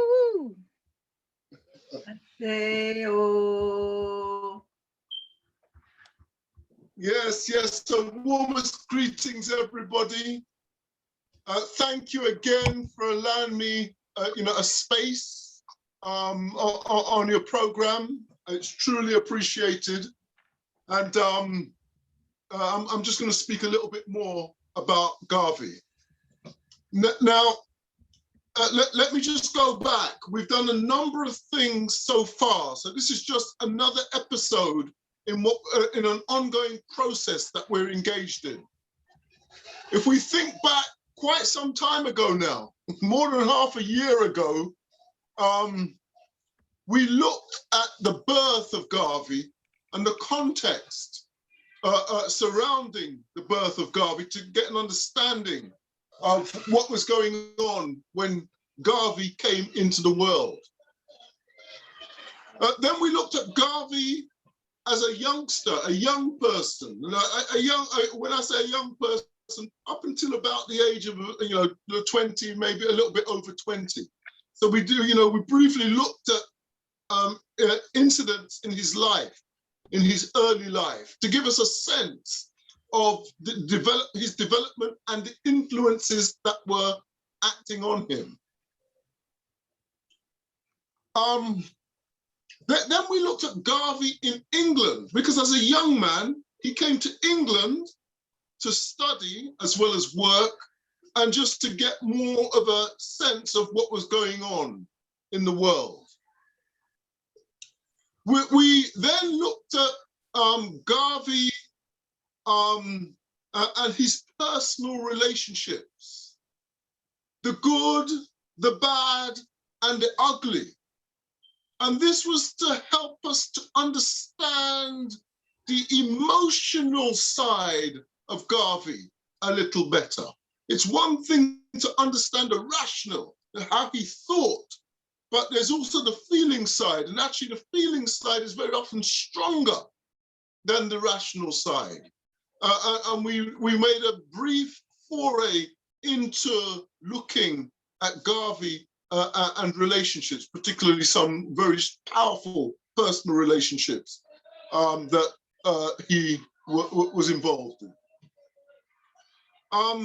We then did a literature search. Basically, the literature search was taking you through my little kind of personal Garvey library, or most of the books. I couldn't get hold of every single book that I had. I couldn't find all of them, but most of the books that I work from, so you can get a sense of where the information is coming from that I'm sharing. So that it's not just somebody talking off the top of their heads and making out that they understand something about Garvey. There's lots that I don't understand, of course, but at least you know the sources from which I come. The last month, we looked at what I called the 3 origins of the UNIA. So last month, we actually began to look at Garvey in the context of organization, political, economic, etc., organization. And we looked at what I've called the 3 origins of the UNIA. That is that in Jamaica in 1914, it was set up. But then in 1917, in what I call US Satan, there was an attempt to set up a branch of the UNIA, which was very significant, but that was hijacked. And Garvey tells us that was hijacked by liberals. And he left that for them and went and set up another UNIA branch. So they kept hold of it and failed, of course. And Garvey set up another UNIA branch, which blossomed into the massive organization that we know of today. So what we're going to do now is we're just going to begin the process of looking at that 3rd origin, because the 3rd origin is the most significant in terms of explaining the mass organization that was the UNIA. Yeah, it was a massive organization. Some say 11 million members, some say 6 million members, but whichever figure you go by, it was a massive organization, absolutely massive organization. And what I'm going to do is I'm going to work with, today, my own book. I don't know how well that can be seen. Maybe I need to bring it closer. Pan-Africanism from Program to Philosophy. And chapter 2 of this book is about the strategy of Garvey. And in order to look at that third origin of the UNIA, I'm suggesting that we need to look at the context within which that third origin of the UNIA actually happened. And so what I'm going to do today is I'm going to read from my book, and and maybe make comments as I go on. So chapter 2 of the book is called The Strategy of Garvey and the UNIA. And it reads as follows. The heading is Raising African Consciousness for Organization, Liberation, and Nationhood. And the subheading is The Wretched State of African People in US Satan and Worldwide. I should say that I use the term US Satan. And when I quote Garvey, I insert the term US Satan, but of course, Garvey himself did not say US Satan. So I'm gonna reference quotes, and you'll see, if you have the book, you'll see that I've written in brackets US Satan to replace the term that he actually used. So I'm not accusing Garvey of using that term. I'm taking full ownership and responsibility of it. So it reads as follows. US Satan is the vilest nation state in the history of humanity. In order to come into being, its creators virtually exterminated Native Americans in a genocidal frenzy and stole their land. This was followed immediately by another horrendous act of genocide, the mass kidnapping, mass murder, and enslavement of African people. It is the only nation state to be born of a double genocide and is apparently proud of it. You know, they talk about how the West was won. So they actually boast about it and have cowboy movies to show how they killed off the Native Americans. They don't make movies so much about how they enslaved us. They got a little bit ashamed about that. Not much, because they continue to kill us till this very day. But reading on. From its settler colonial origin, it has continued on its unrelenting, unrepentant, anti-human, imperialistic downward path, with little or no suggestion of an unforced change on the horizon. In essence, it started off in the worst possible way, and from there, it simply degenerated. So we can see, even with, as far as George Floyd, the murder of George Floyd in front of all of our eyes, they are shameless in their wickedness. And then they're going to find, they are experts at finding ways of justifying the genocide, to make us think that it's African people's fault that they're killing us. But let me read on. Built on that double genocide, US Satan was a nation steeped in racism, i.e. its ongoing genocide against African people. It was a place where African people were subjected to spontaneous lynchings on the basis that Europeans desired a fun day out. There are histories of them cutting off the genitals of African males for sport, devouring their bodies, cutting them into pieces and pickling them in jars as souvenirs. So we've got to understand that when they carried out this process that they called lynching, very often they would have parties. And in those parties, they would have the frenzied murder of an African person as the kind of highlight of their party. And then they would cut up the body of the African person, put it in pickled jars, and take it home as souvenirs. These are deranged people. These are psychopaths in the worst possible sense. Continuing on, built on that double genocide, US Satan was a nation state steeped in racism. Sorry, I've read that already. My apologies, my apologies. Although it is at some levels difficult to comprehend, the kidnapped African people undergoing this horrendous ongoing genocidal treatment were the most technologically advanced and prosperous in the world. They were edging their way into becoming working class, and with it, relatively greater economic prosperity. The rest of the African world was virtually 100% peasant in class terms, meaning their economic situation their situations were objectively worse. So this speaks to the importance of US Satan. And we need to look at the history of US Satan a little bit to understand why something like the UNIA could pick up in the way that it was able to pick up. So the UNIA came into existence, or the third origin of the UNIA came about on a tide of African people moving from the south of US Satan to the northern cities, mid and northern cities. So African people moving from the south, where they were being lynched unrelentingly, to places like New York, to places like Chicago, to places like Washington, which were obviously further north.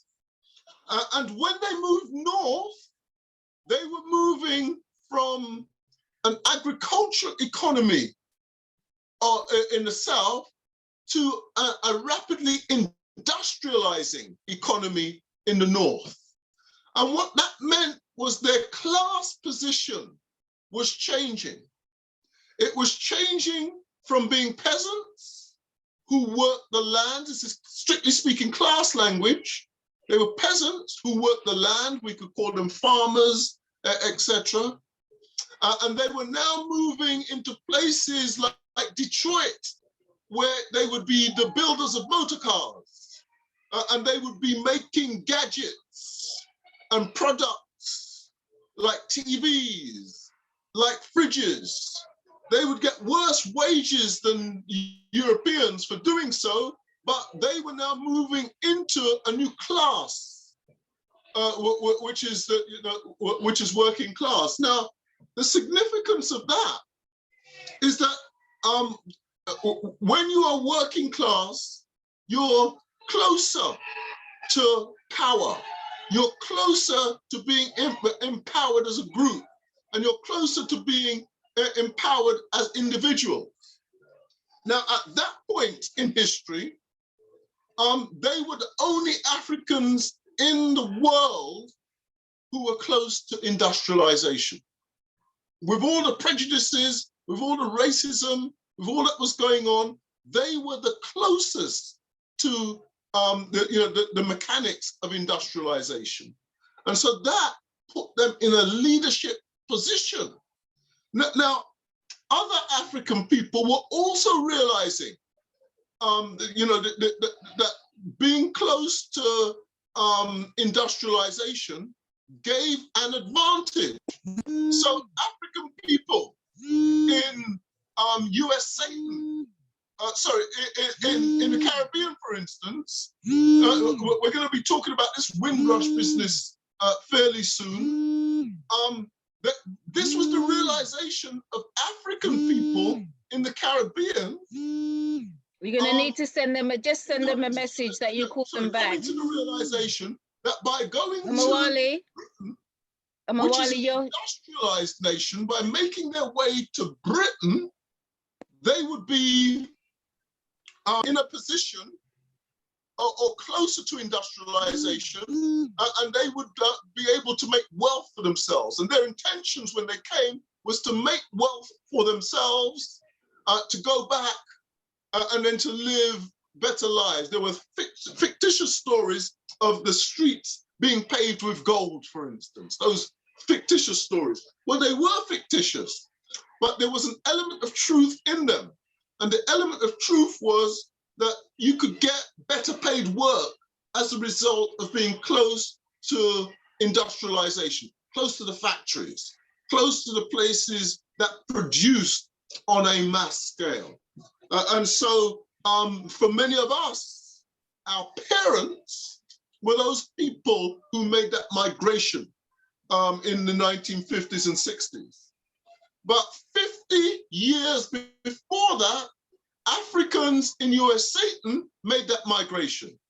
Now, African people in Africa had no industrialization.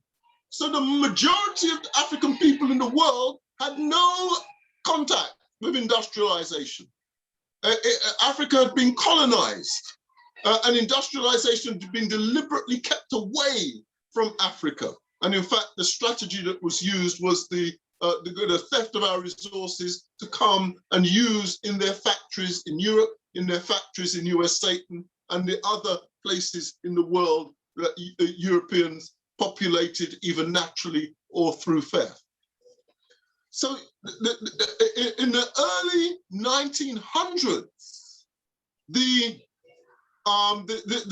African people in US Satan were the leading African people in the world. And it's important to understand that because that's why the UNIA could take foot in a strong way, or one of the reasons why it could take foot in a strong way in US Satan, whereas it could not take foot in a strong way in the island of Jamaica, where the first origin of the UNIA came into manifestation or fruition.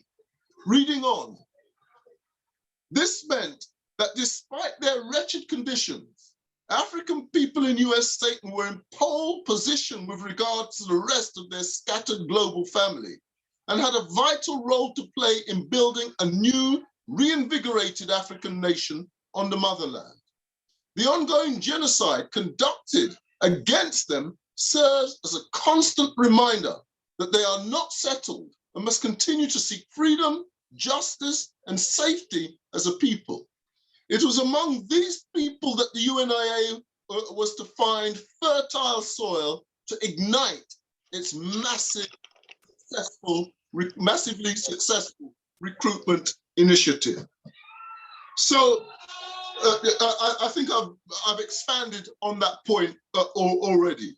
It was fertile ground.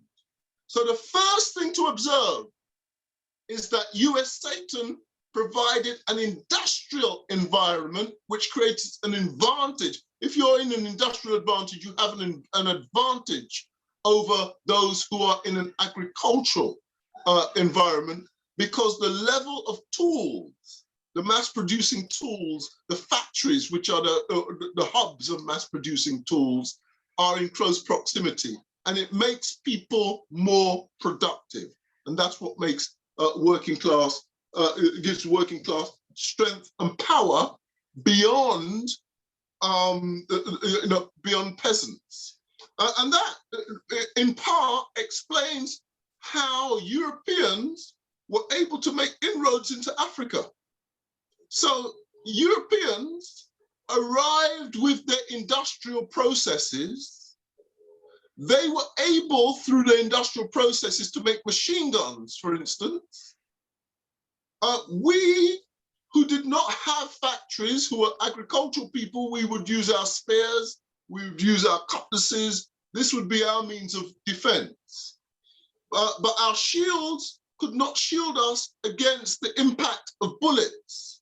So the Europeans were able to make great inroads into Africa, partly because of their industrialization gave them tools which were more effective, which were more advanced than the tools that we have access to, or we had access to, as an agricultural people. And so this, in effect, explains in part, not in its entirety, but in part, how it was possible for them to come and colonize us, even though we were the majority, obviously, in our own land. So that's one factor. Another important factor that isn't often spoken about, which helps us to understand why the UNIA could become such a massive success at that point in history, is recognizing that the UNIA was born into and in the aftermath of the First World War. And so the next section I've got here is entitled World War I, a crucial politicizing factor. So let me read. It reads as follows. In the latter part of World War I, Hubert Harrison founded the African American Liberty League, which became a leading force in the anti-war movement. We'll come to Hubert Harrison in more detail in future sessions, but Hubert Harrison was an absolute political giant. He was such a political giant that it's historically correct to say that if there was no Hubert Harrison, there would have been no Marcus Garvey as we know him. Hubert Harrison was the Marcus Garvey before Marcus Garvey, if I can put it that way. When on one occasion, Hubert Harrison called a street meeting in New York, and 10,000 people came onto the streets to hear him speak. Think about what that means. Think about what pulling power this man had. Later, we would find Garvey doing that. And Garvey would go to, and the UNIA would go to Madison Square Gardens and get 25,000. But the attraction of Garvey, and we'll look at this in more detail later, came from his association with Hubert Harrison, who was the giant that preceded Garvey. We don't talk much about Hubert Harrison, but he's a very, very important figure. Let me read on. He was regarded as Harlem's father of radicalism and worked closely with W.A. Domingo, a political associate and friend of Marcus Garvey from Jamaica. I said in the last session about W.A. Domingo, who was the second secretary of the National Club in Jamaica, when Garvey was the first secretary of the National Club. They were very close politically. They worked very closely together. They became bitter enemies, actually, later on. But they, at that point in history, were very close. And it was because W.A. Domingo was a close political associate of Hubert Harrison, a close friend of Hubert Harrison, and he was also a close political associate and a close friend of Marcus Garvey, that when Garvey came to New York and reconnected with W.A. Domingo, W.A. Domingo was able to put him in touch, not just in touch, but bring him into the circle that was around Hubert Harrison. And this bringing Garvey in was very important to creating the mass organization that we call the UNIA. This is a part of history that not everybody focuses on, but it's a very important part of history to understand how Garvey became so big, how the UNIA became so big. It's very important to understand these nuances. Let me continue. And I write here, I think I've just said it. Harrison is on record as having called street meetings attracting 10,000 people. Through his friendship with W.A. Domingo, Garvey was brought on board this tidal wave of socialist, anti-imperialist political activity and used it as a launching pad for the UNIA. I read on. After World War I, unemployment was high across the board. But but worse for surviving African soldiers. This was a great travesty, given that African soldiers had just been given their lives in tens of thousands for human liberty, freedom, and justice. So we have a situation where African people have gone out on the front line. Many have been killed in places like Flanders, in Belgium, for instance, in the battles in France as well. Many of us had actually died, but some of us survived and some of us came back. And when we came back, what did we find? Well, Garvey tells us, I'm going to quote Garvey to tell us what we found when we came back. Garvey says it this way. He says, we, and I've said here, we knew African people of US Satan, but I'll say this. He used the term and popularized the term New Negro at the time. But I put it in brackets and rephrased it. We knew African people of US Satan in the way that I've quoted, quoted him here. So we, the new African people of US Satan, declare that we desire liberty or will take death. They called us out but a few months ago to fight 3,000 miles away in Europe to save civilization, to give liberty and democracy to other people of the world. And we fought so splendidly. And after we died, after we gave up our blood, and some of us survived and returned to our respective countries in US Satan, in the West Indies, in Central America, in Africa, they told us, as they told us in the past, this country is a white man's country. This is Garvey. I've played with a couple of words, but this is a quote from Garvey. So Garvey is showing us that after we had gone out, risked our lives to save countries like US Satan, countries like Britain and all that, after we'd gone out and we'd risked our lives, that when we came back, they just started to use the N-word on us again and treat us just as badly as they did before. But war and being in war, it upset the old balance, if I can put it that way. Before World War I, there was this notion that Europeans were truly superior, that they were invincible. It's like they couldn't be beaten. They couldn't be defeated. It's almost as though they couldn't die. And certainly we as African people couldn't kill them. And this was fixed in our head. So this notion of inferiority was fixed in our head. But during the war, what the African soldiers saw is that when the bullet hit the European, they dropped dead same way.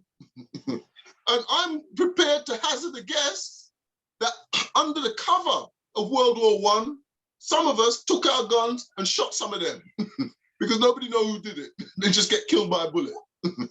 Yeah, for all of the wickedness that they have been doing against us.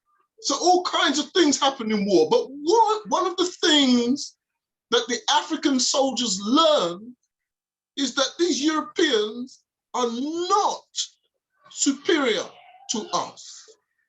And in fact, the African soldiers were renowned for their bravery.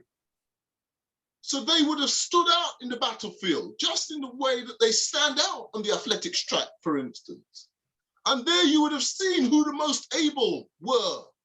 And it would have been clear as day who the most able were.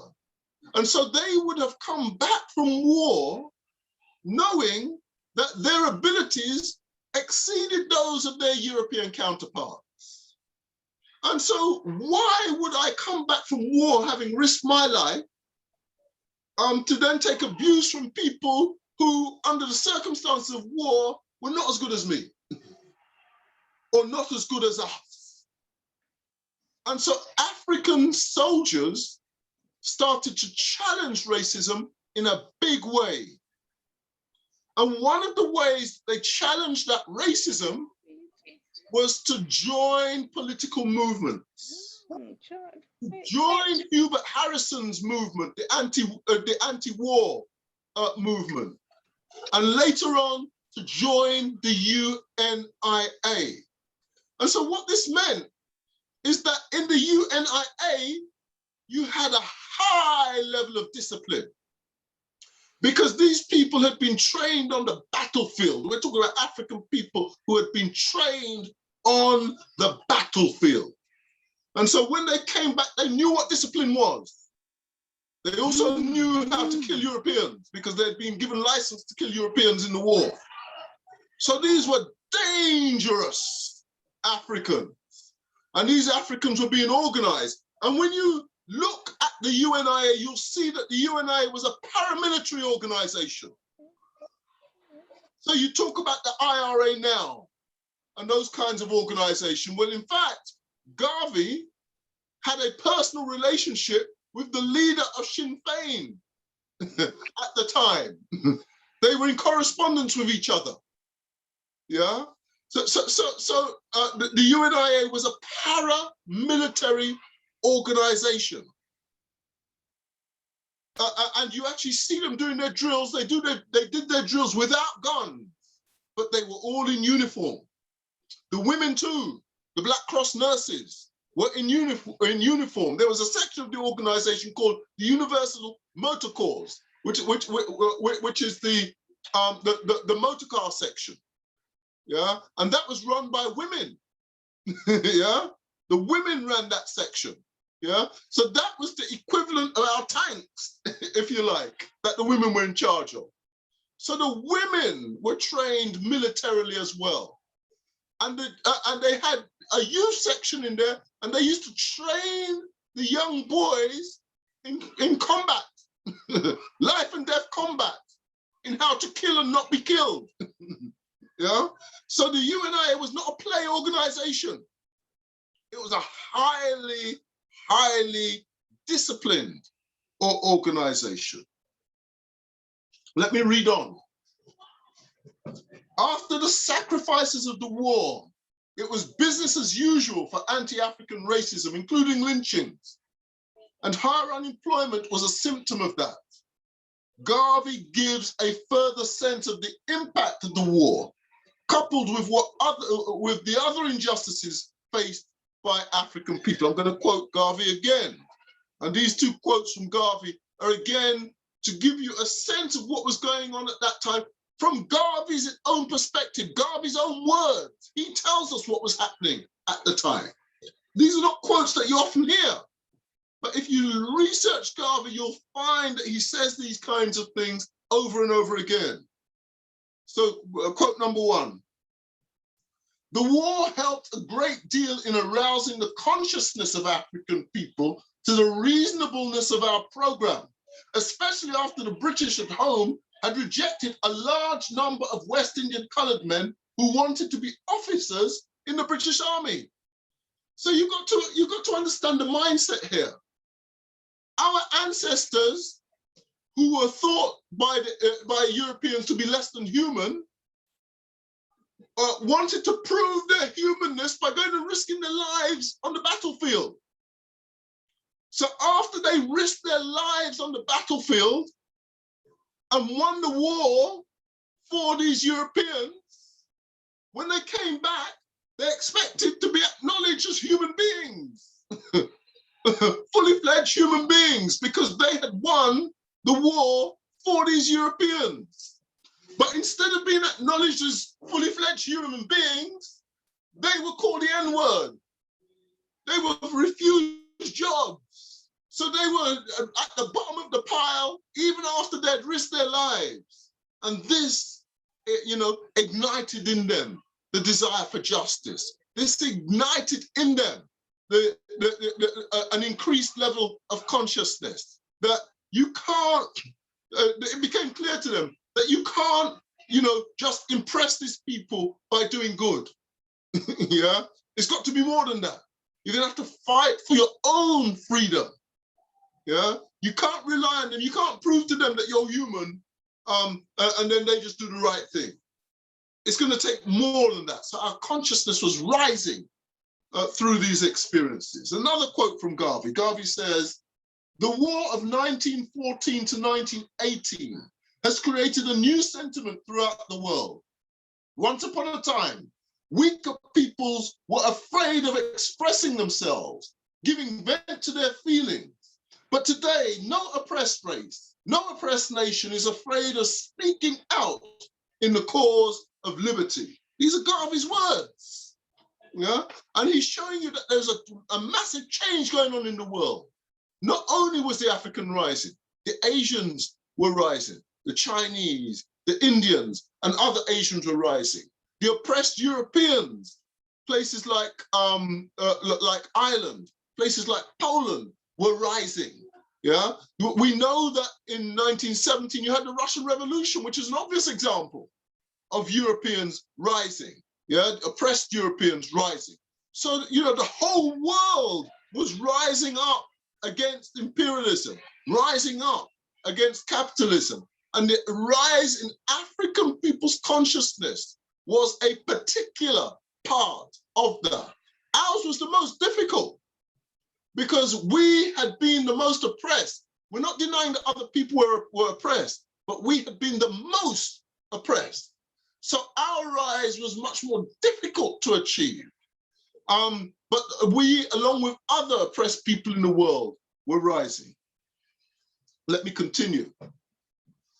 The war transformed African people who were previously reticent, if not actually scared of state authorities. The illusion of European invincibility conjured up during slavery had been shattered as African soldiers noticed that they simply died like anyone else when struck. Now let me quote Garvey again. In this book, I quote Garvey. I take quotes from Garvey that other people seem to leave out, because I believe that these quotes are very important to explain the mindset of Garvey, the vision of Garvey. Not many people quote Garvey to show his vision, but Garvey gave us plenty of language to explain his vision. And so this quote reads as follows. We speak tonight, not in the spirit of cowardice, but as men who died in France in 1914 to 1918. And since we could have died in France, we can die now, right here. He also says, we are a new people, born out of a new day, a new circumstance. We are born out of the bloody war of 1914-18. A new spirit, a new courage has come to us simultaneously as it came to other people of the world. So Garvey is explaining this rising in consciousness, this politicizing as a result of the war. Reading on, the anti-African racist rejection was igniting a new response from African people. Theirs was now a quest for real justice, and that meant the reclaiming of Africa, the land that was justly theirs. Now, I'm going to do a quote here from Garvey. It's important to study the words of Garvey to understand what Garvey was actually about, what it was that Garvey was actually trying to achieve. We hear lots of quotes of Garvey, but we don't often hear these quotes. These are the quotes which tell us what Garvey was seeking to achieve. So here's one of them. There are even better ones later on in the chapter, but here's one, yeah? And Garvey says this, our fatherland, Africa, is bleeding, and she is now stretching forth her hands to her children in what I call US Satan, the West Indies, and Central America, and Canada to help her. We must help her.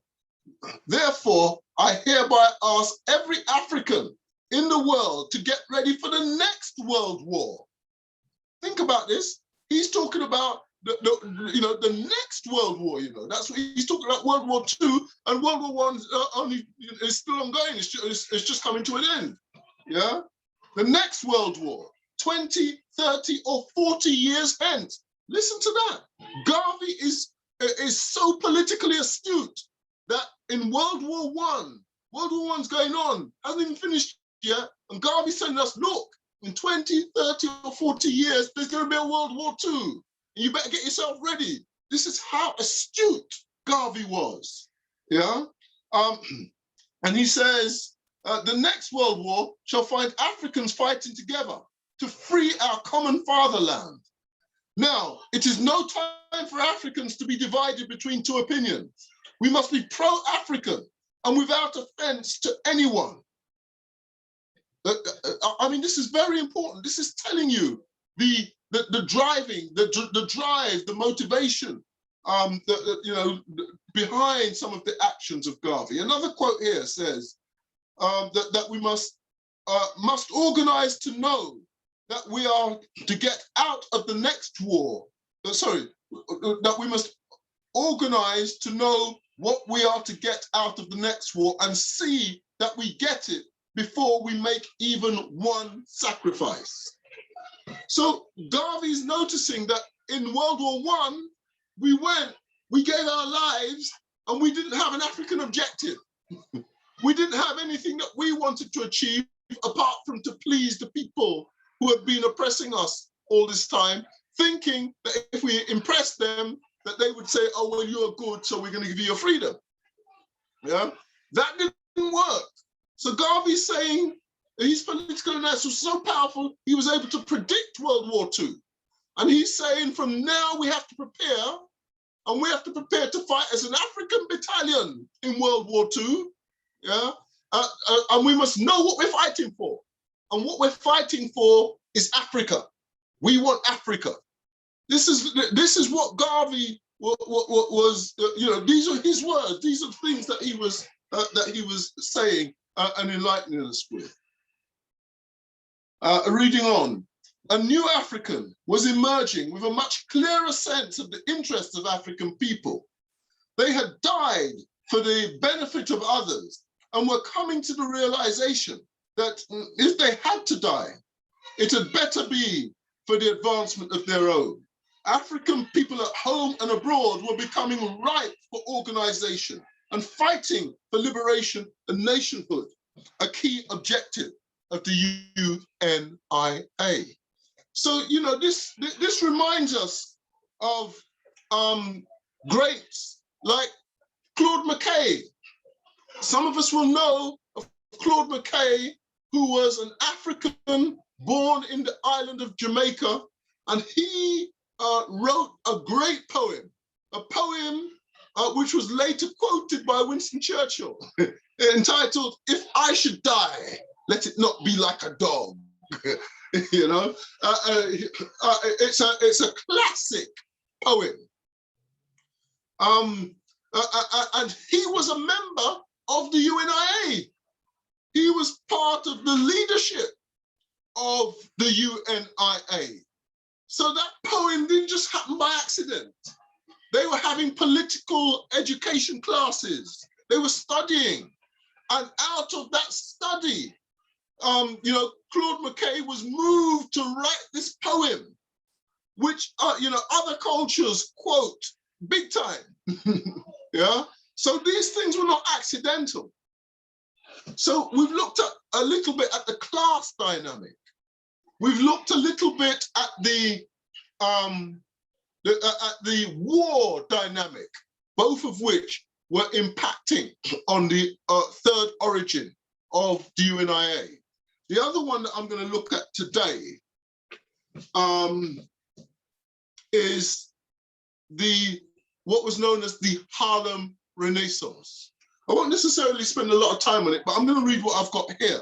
Yeah, the Harlem Renaissance. This one is entitled. It's a short section entitled "The Harlem Renaissance and the Climate of Recruitment." And it says here, Amilcar Cabral explains that prior to a people actively engaging in the liberation process, they go through an explosion of cultural expression. This was clearly the case in New York, where the UNIA headquarters were located. The Harlem Renaissance erupted and brought with it new riches in African artistic expressions. Together with the politicizing effect of World War I and anti-African racism, the Renaissance added to an environment that fueled a desire among African people for freedom. So what you were having in New York, in fact, not even New York, in Harlem, that district in New York, was just lots of African people converging and coming together. New York was the most, Harlem, not New York. Harlem was the most densely populated African area in the world. Yeah. Per square mile, there were more Africans there than in places like Nigeria. More Africans there than any other part of Africa. More Africans there than in anywhere in Brazil. More Africans there than even any of the islands in the Caribbean, as per area. So we were condensed tightly. And when we were there as a tight unit, and remember, we had racism to unite us. Even if we didn't get on with each other, we knew that they are looking to kill us. So we had a kind of enforced unity amongst us. And out of that unity was coming a blossoming, which was called the Harlem Renaissance. And we were producing such great art, such great theater, such great literature, that others were coming to, visiting Harlem to just get a bit of it, to get a bit of our music, to get a bit of our poetry, to get a bit of our theater, and so on. And so the Renaissance contributed in many ways, but one of the ways was the building of confidence of African people. Garvey talks about, when you're not confident, you're defeated. But when you have confidence, you've won before you've even started. That's just a rough paraquote of Garvey. The confidence of African people in Harlem was boosted because, outsiders couldn't just come in and think that they could do what they like with African people in Harlem. No, they get their throat cut. It's as simple as that. Yeah. So we protected each other through our unity. We did badness to each other too, but our sheer numbers meant that we were not such an easy group to penetrate.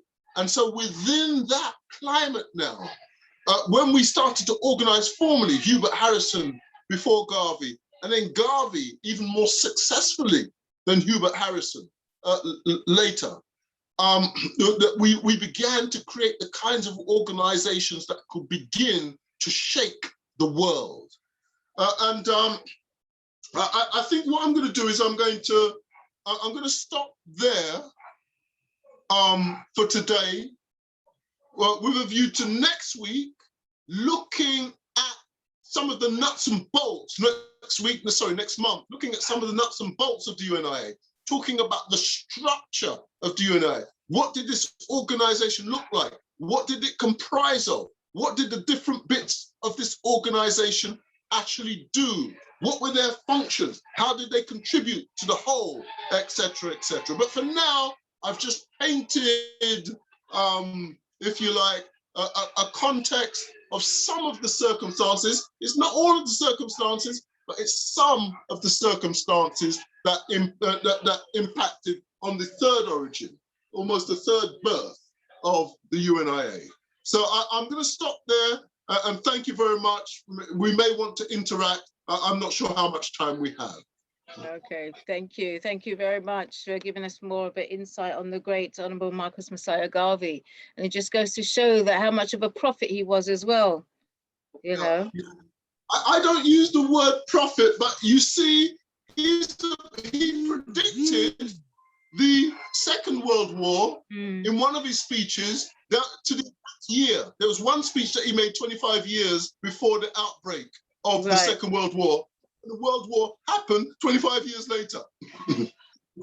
Yeah. So yes, the prophet, yes, you can't argue with that because he predicted it. But I would argue even more, Auntie Jean. This is my personal theory. There's no proof of this. Marcus Garvey died in 1940. He died on the 10th of June, 1940. In 1939, he was not ill. In January 1940, he became ill. And he fought that illness from the first week in January 1940 until he crossed to meet the ancestors on the 10th of June, 1940. So, you know, we're talking about 6 months of fighting his illness. Mm. World War II started in 1939, in the summer of 1939. So Garvey falls ill about 4 or 5 months after World War II has started. Now remember, this is the man that predicted to the year, yeah, when World War II was going to happen. And he was right. Yeah, he predicted it to the year. Yeah, 5 years in advance, he predicted it to the actual year. Now, Garvey was living in England. Yeah. Now, we can look at President Magufuli and we can speculate as to how this man who is making an impact, a positive impact on people, suddenly ends up dying. Right. We can equally ask ourselves, how does this man, with the prediction ability, the clarity of vision, to be able to predict when World War II is going to happen, yeah, suddenly dies a few months after World War II starts? He's in England now. They're experts at poisoning people. Right. Yeah.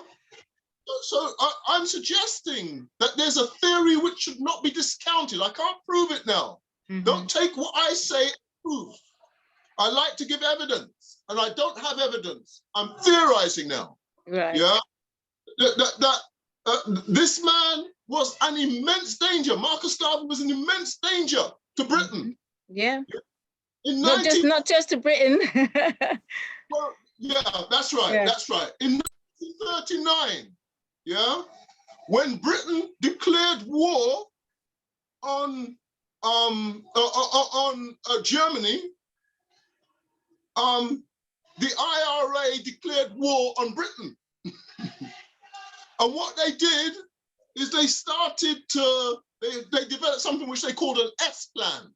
What the S-plan was, is they would take bombs and they would put it in letterboxes. Sorry, post boxes. And then they'd explode the post box, they'd ring up the police and they'd say there's a bomb in that post box. Yeah. And then the bomb would explode. So the police would have to evacuate it. And when they evacuate it, bomb explodes. Right. Yeah. They did that a few times. And then what they did is they started to just ring up the police and say, there's a bomb in that post box. There's a bomb in that post box. Yeah. Just to create chaos in Britain during the war.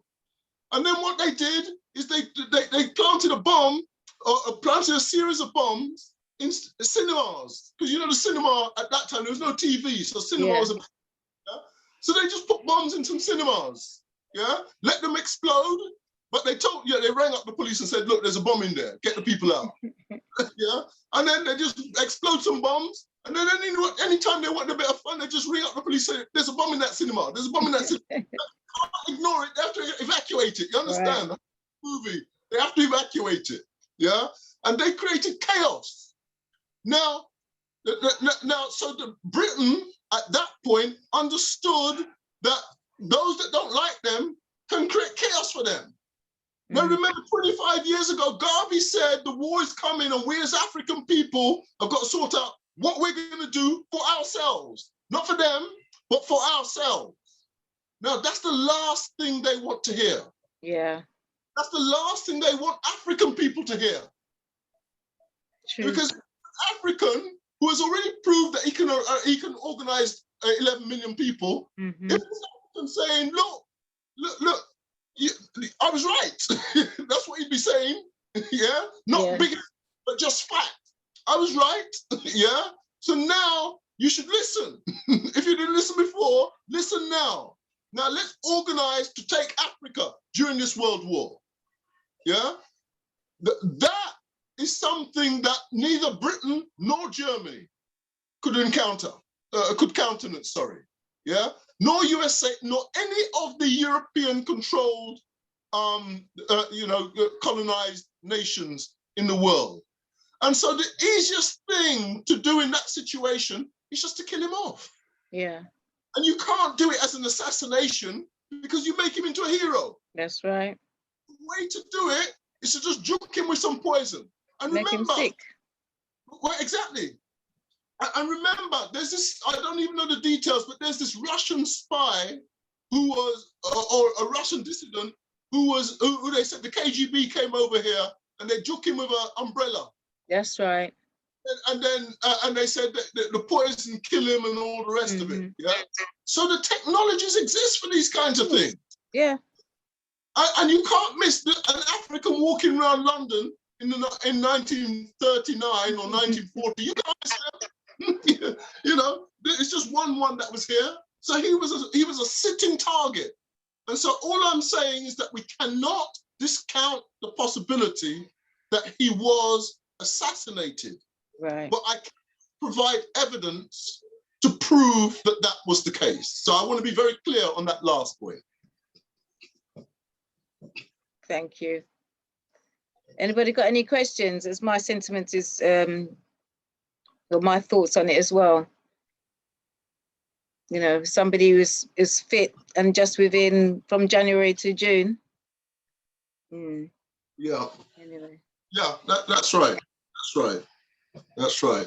It's just a theory. It's just a theory. You cannot take what I've said there as fact. No. It's just a theory. Yeah.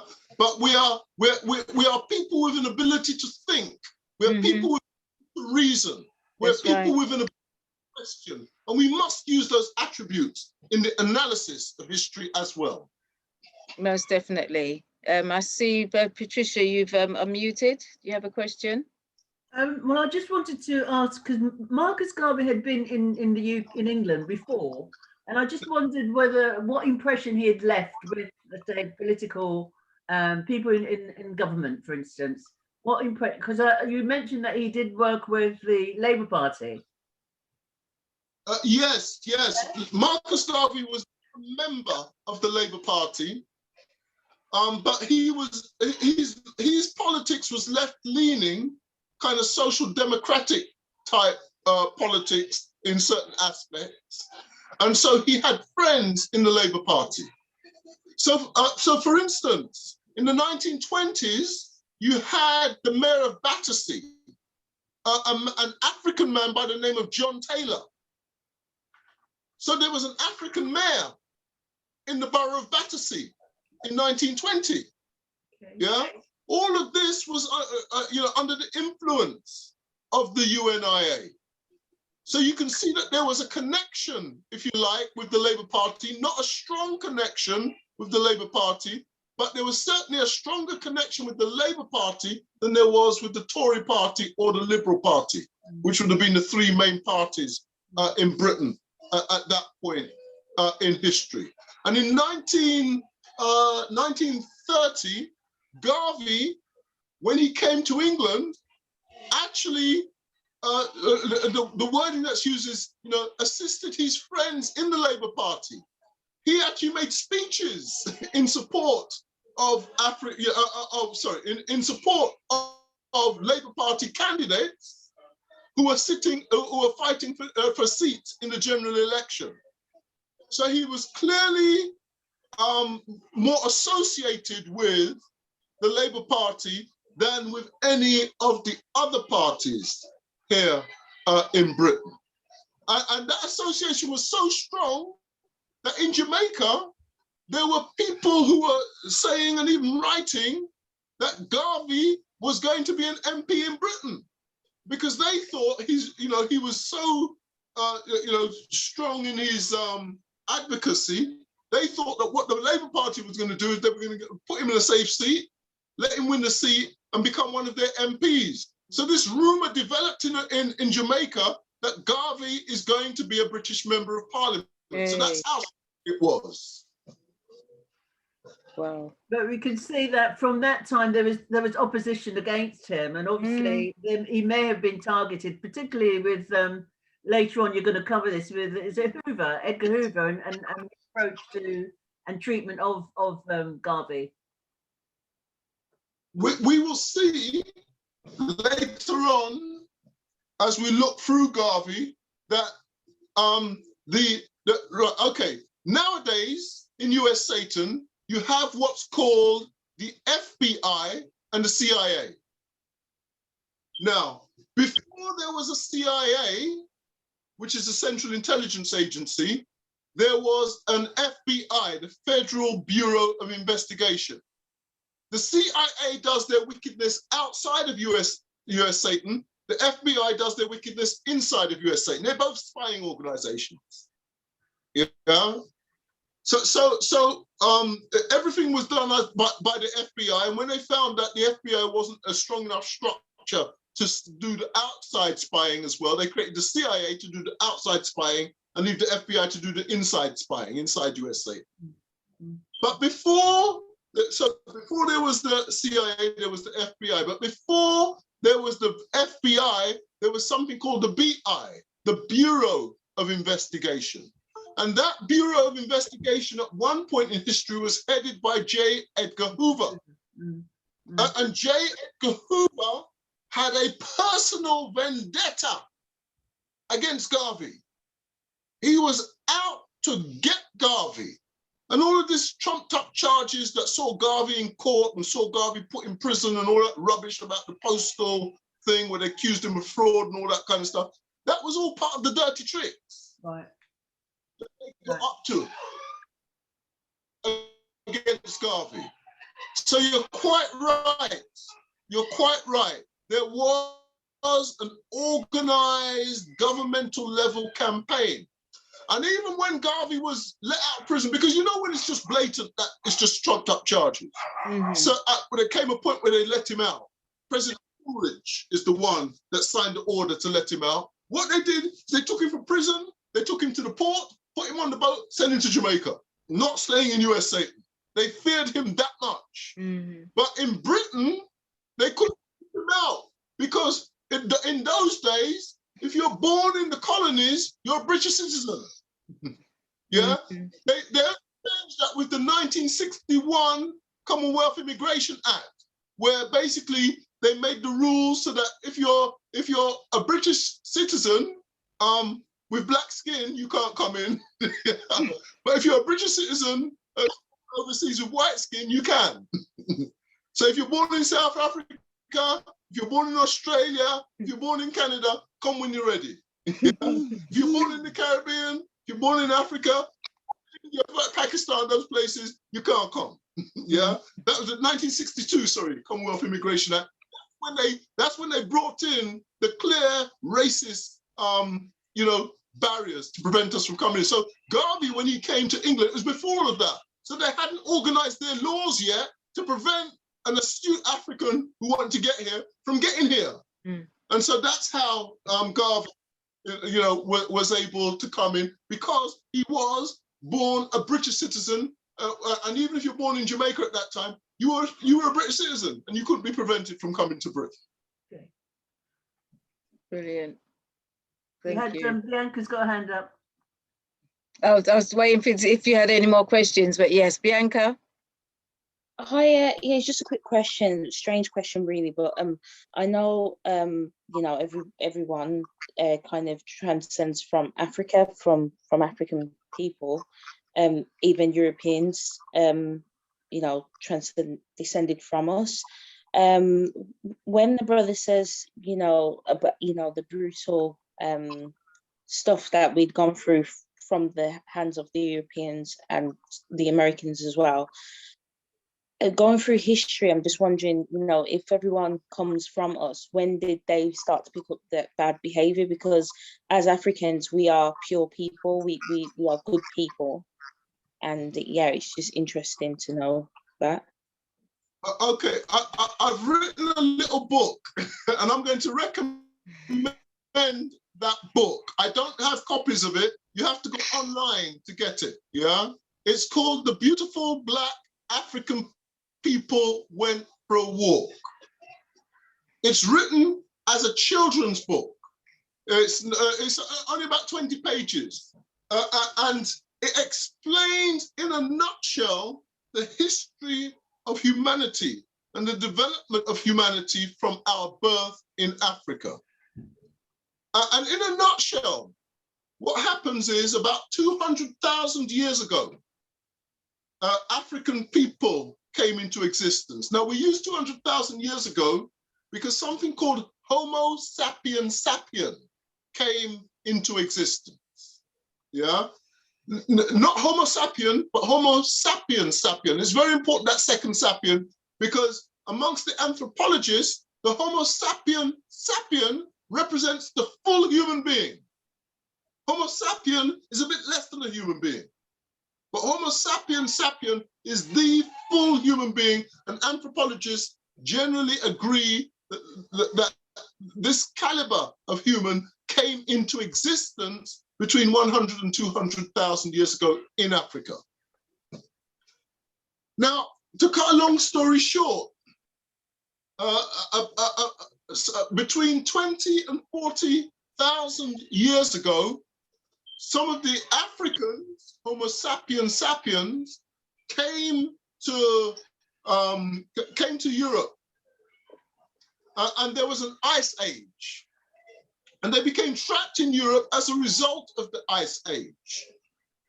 And as a result of the ice age, and as a result of the lack of sun, because clouds took over, they just didn't have sun, they lost their pigmentation. To put it simply, they lost their blackness. These people then, 15,000 years ago, coming out of Europe, met up with African people who had already begun to populate Asia. So we'd populated Asia, we'd gone to other places. They intermixed with the African people in Asia, and the people that we see in Asia are the mixture of Africans and Europeans.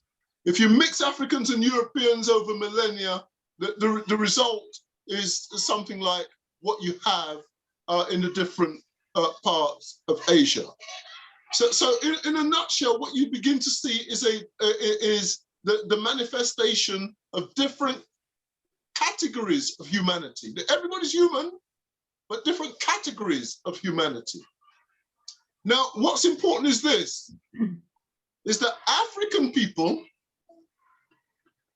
have never changed in terms of, let's say, pigmentation from the origin. But we can time when Europeans came into existence, when their pigmentation changed. We can put a rough date on it and when it happened. It's a reasonable estimate too. We can put a rough date on when the Asians, the West Asians and the Chinese, East Asians, etc. We can put rough dates on when they came into existence. But they went through some kind of metamorphosis which changed them from having the black melanated skin that we have to having whatever versions that they have. So when we examine this carefully, what we find is that the birth of humanity and the birth of African people coincide. They're one in the same. But the birth of humanity and the birth of Europeans do not coincide. Europeans were born later. They are still human. We're not claiming they're any less human than we are. They're still human. We recognize them as human, but they're not African. The Asians too, we can locate when they started 15 or so thousand years ago. Yeah, the beginning of Asians is not at the same point as the beginning of humanity and African people. It's at a different point. They're no less human than us. We're not trying to suggest that they're less human than us. We're not trying to suggest that they're inferior to us. We don't go with those kinds of theories. But we recognize that the birth of African people and the birth of Asian people occurred at different points in history. So there are categorical differences. Not that these differences mean anything in terms of superiority and inferiority. They don't mean anything. on that level, but they are biological differences that cannot be ignored, and we can see the beginning. So the point of this is to say that Europeans are not Africans. Asians are not Africans. Africans, Europeans, and Asians are all human. None superior to the other. They're all human, but the subgroups are not the same. And the other part of this theory is that the climate affected the caliber of people, or the characteristics of the people. That Cheikh Anta Diop has what he calls the two cradle theory. Those who were subjected to the ice age and the coldness and harshness of nature developed a personality which was congruent with that, with that harshness. Hard. So they had to do terrible things to survive, including eating each other and these kinds of things. Those who were blessed with sun and who had an abundance of food, fruits growing everywhere, and those people, nature was kind to them, and so it bred a warmth not only in the atmosphere but a warmth in their character and their relationships with other people. And so that's a theory. It's called the two cradle theory, authored by Cheikh Anta Diop, a great multi-genius from Africa who died in the 1990s. So that might go some way towards responding to the question or proposition that you suggested, my sister. Thank you, brother. Thank you. What's the name of the book again? The children's one. What was it called? So my book, it's called The Beautiful Black African People Went for a Walk. If you go, let me give you a website. If you go to www.pascf.org.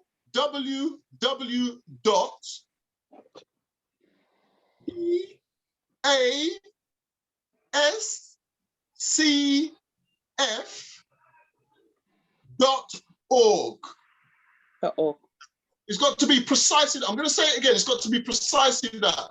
www.pascf.org. Yeah, .org. If you go to that website, you'll see on there, under our books, you'll see, I think it might even be one of the last books in the list. You just scroll down and you'll see it, and you can review it there and you can purchase it. Incidentally, if any of you have actually read any of my books, I would greatly appreciate it if you could do a review of the books via that website. So it's www.pascf.org.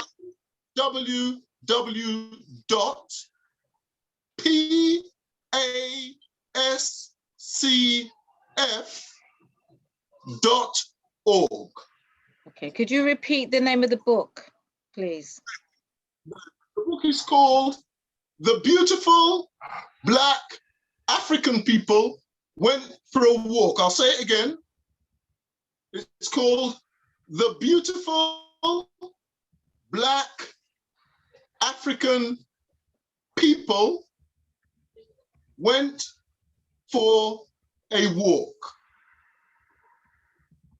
And it's almost like a child's explanation of the development of humanity, which according to anthropologists is the best explanation that exists at the moment.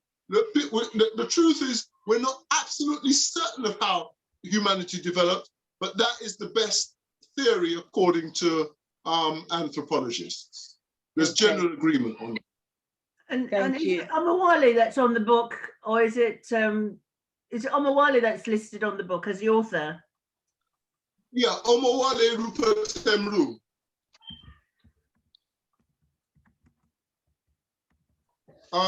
Now I don't know if I've got, inside this book, I don't know how well you can see that. I don't think it's very good, but that's a poor copy of the cover of the book. Okay. The beautiful black African people went for a walk. www.pascf.org. I just happen to have one of my other books here, and it's at the it's mentioned at the back of this book. What I can do is at some point I can send a copy of that to to maybe Auntie Jean or Sister Patricia. I think I've got your numbers. I can WhatsApp that to you. And if you're able to forward it on, I'd appreciate that. Wonderful. Thank you so much. Thank you so much for your presentation, informative as always. Never fail to give us information, as I said, that we don't know, we haven't heard of before, but thank you. Thank you very much. It's important that we look at the nuts and bolts of Garvey. That's very important. It will help us to understand him better, understand the UNIA better, and inform our actions better. Mm-hmm. Most definitely, most definitely. Yeah. Omowale, thank you so much. We've taken you away from the reception, but we're grateful. Yeah, I'm delighted to be a part. So thank you. Thank you. Truly grateful. And with that, Sister Patricia, do you have anything to say? Well, just to say that in addition to being an author, Omowale is a drummer. He's a drum doctor. He repairs drums for anybody on the platform who've got a drum and they need repair. And we have actually started some drumming sessions south of the river over at Fordham Park, which is in Deptford, Pagnell Street, or Clifton Rise, for anybody who might be interested, on a Sunday afternoon from 1 till 3. We actually gather at 12:45. We have libation at 1. And we are taught, we have tuition through till 3 p.m. and others continue after that if it's a beautiful day like we had last Sunday. Okay. So you're welcome to join. Auntie Jean, ask if you can put it in the chat. Okay. Auntie Jean, can I ask a question? Yes, go ahead. I just wanted to find out if he's got any books that he can recommend on Marcus Garvey that I can read and that I can buy for the children. You missed out on when he did he had a whole set of books. You missed out on that. But yeah, go ahead, Omowale. All I'm going to say is this: I wrote this book, but if you want a good understanding of Garvey, chapter 2 in this, I mention this because it's just a chapter rather than a whole book. Okay. Chapter 2 will give you a good insight into Marcus Garvey. So this is called Pan-Africanism from Program to Philosophy. And I read a short section of it, part of the presentation today, which will give you a sense of some of what is in chapter 2. All right, thank you. This is actually going to be a very helpful book for people who want to understand Garvey. When people get to know it. Okay, my sister. Thank you. Yes, okay, take care. Thank you. And thank you again, Omowale. And yes, thank you. Thank you. And hopefully you see me at one of those Sunday afternoons. I'll come with my drum. Yeah. We'll be delighted to see you, delighted. Okay, good, thanks. And Sister Patricia, if you can put the details into the chat, somebody's asked about the... I'm doing it, but I'm very slow. Shez is much quicker than me. I would have done it, but I saw that I didn't want to take that power away from you. Thank you. I like to empower people. And you're doing a fantastic job. I can do it if you want me to. I'm doing it, but it's slow. So whoever's asking for it, it's coming. Okay. Okay. That's brilliant. That's brilliant. As I just remind everybody, I'm sorry, I should have said before that, yes, we are on Black Culture Radio and the Auntie Jean Zone and all the W's, blackcultureradio.com. I haven't forgotten about you. I know you're there. And Sister Chez, if anything to say. Yeah, before we just to say, Sister Patricia, I put part of it in the chat. Fordham Park, SC14, 1 till 3 p.m. Is that all right? Yeah, we meet at the stone statue, the memorial statue for the young people who were murdered, basically. 14 days. So that's where we meet, and then we do the libation there. Okay. And we have the session. Okay. Okay. But in terms of contacting Omowale, I'm just putting his number in the chat. That's fine. His email as well. You Kambozi, you. Okay. All right. So I've put about the stone statue. No, thank you everyone for attending this evening and the presenters that we've had on. Thank you, Brother Omowale, as always spot on and always informative, and we're always learning. So, and that's what I like to do. Every day is a learning curve for me anyway, especially when you're on. How's that? Brilliant. Do you want to just quickly go over the letter that everybody can get? We can send the template letter out. Right. So what do you want me to share it again? Yes, please. Okay. And while Sister Chez is doing that, also like to say big thank you to Mervyn Barrett, who did a brilliant presentation earlier on, and we'll be looking forward to the return of Mervyn for some more presentations. Right. So this one that you're seeing here, this is the one from the organisation. As I said, I'll ask Auntie Jean will send out this one, that's the organisational ones, and also individual letters as well. And thanks, Sister Jacqueline Morrison, in regards to sending out the form. We had actually seen the form, the Google form, in regards to I think it was reject. Oh, can't remember who it's. I think it's a forefront project that actually sent out the form so that all these organisations can sign it. I get that we need to have our names everywhere, but we also need to make sure that we're sending out letters as well. And we do actually need to be look a bit proactive in that department, because time and time again, these people, the colonizers, that they think that they can be putting these things over on us and we'll just lie down and take it. And that shouldn't be the case. We need to be coming out and saying, no, we're not accepting it.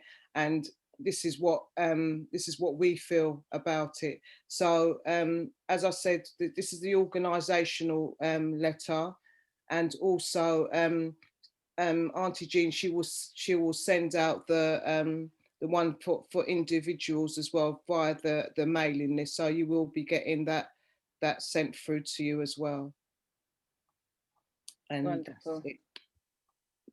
Thank you so much. Just to remind everybody also that we have the African Culture Market on Sunday, and one of our guests is going to be Prophet Newton, formerly known as the Coconut Workshop I used to do, but now he's going by the Ital Vital Kitchen, which I believe is the name of his shop that he has as well. So this is one of our guests for Sunday between 7 o'clock and 11. So looking forward to seeing you then. And if not, looking forward to, Arthur, are you there quickly to say what's happening on Monday? Arthur? Arthur, you haven't gone to sleep behind there, have you? Yeah. Yeah. No, I'm here. I'm on the phone with Cynthia at the moment. So okay. Just bear with me.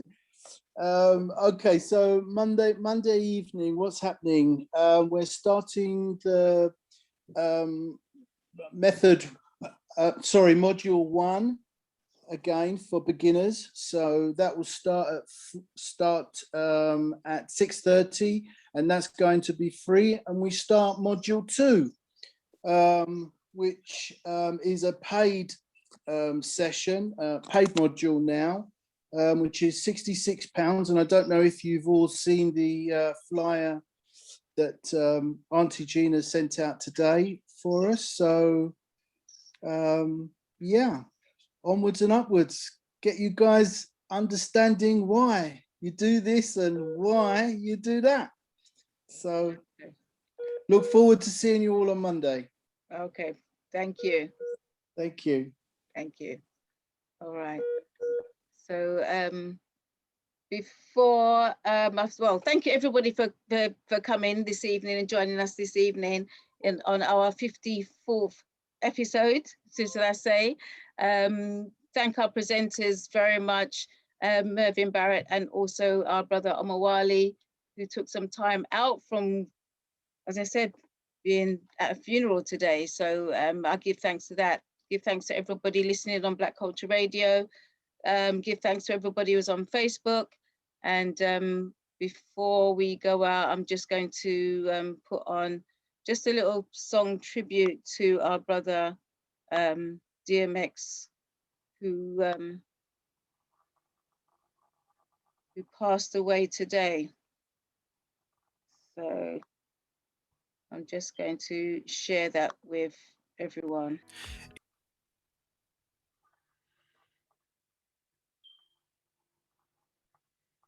Okay. May he rest in eternal peace and rise in power. Ashe, ashe, ashe. Ashe, ashe. Ashe. Okay. That's all for this evening. So hopefully the truth will come out. His family are actually looking to sue the media for saying that he died of an overdose when he actually took the COVID vaccine. So anyway. Really? Yeah. Wow. So yeah, another one that's gone to that needle.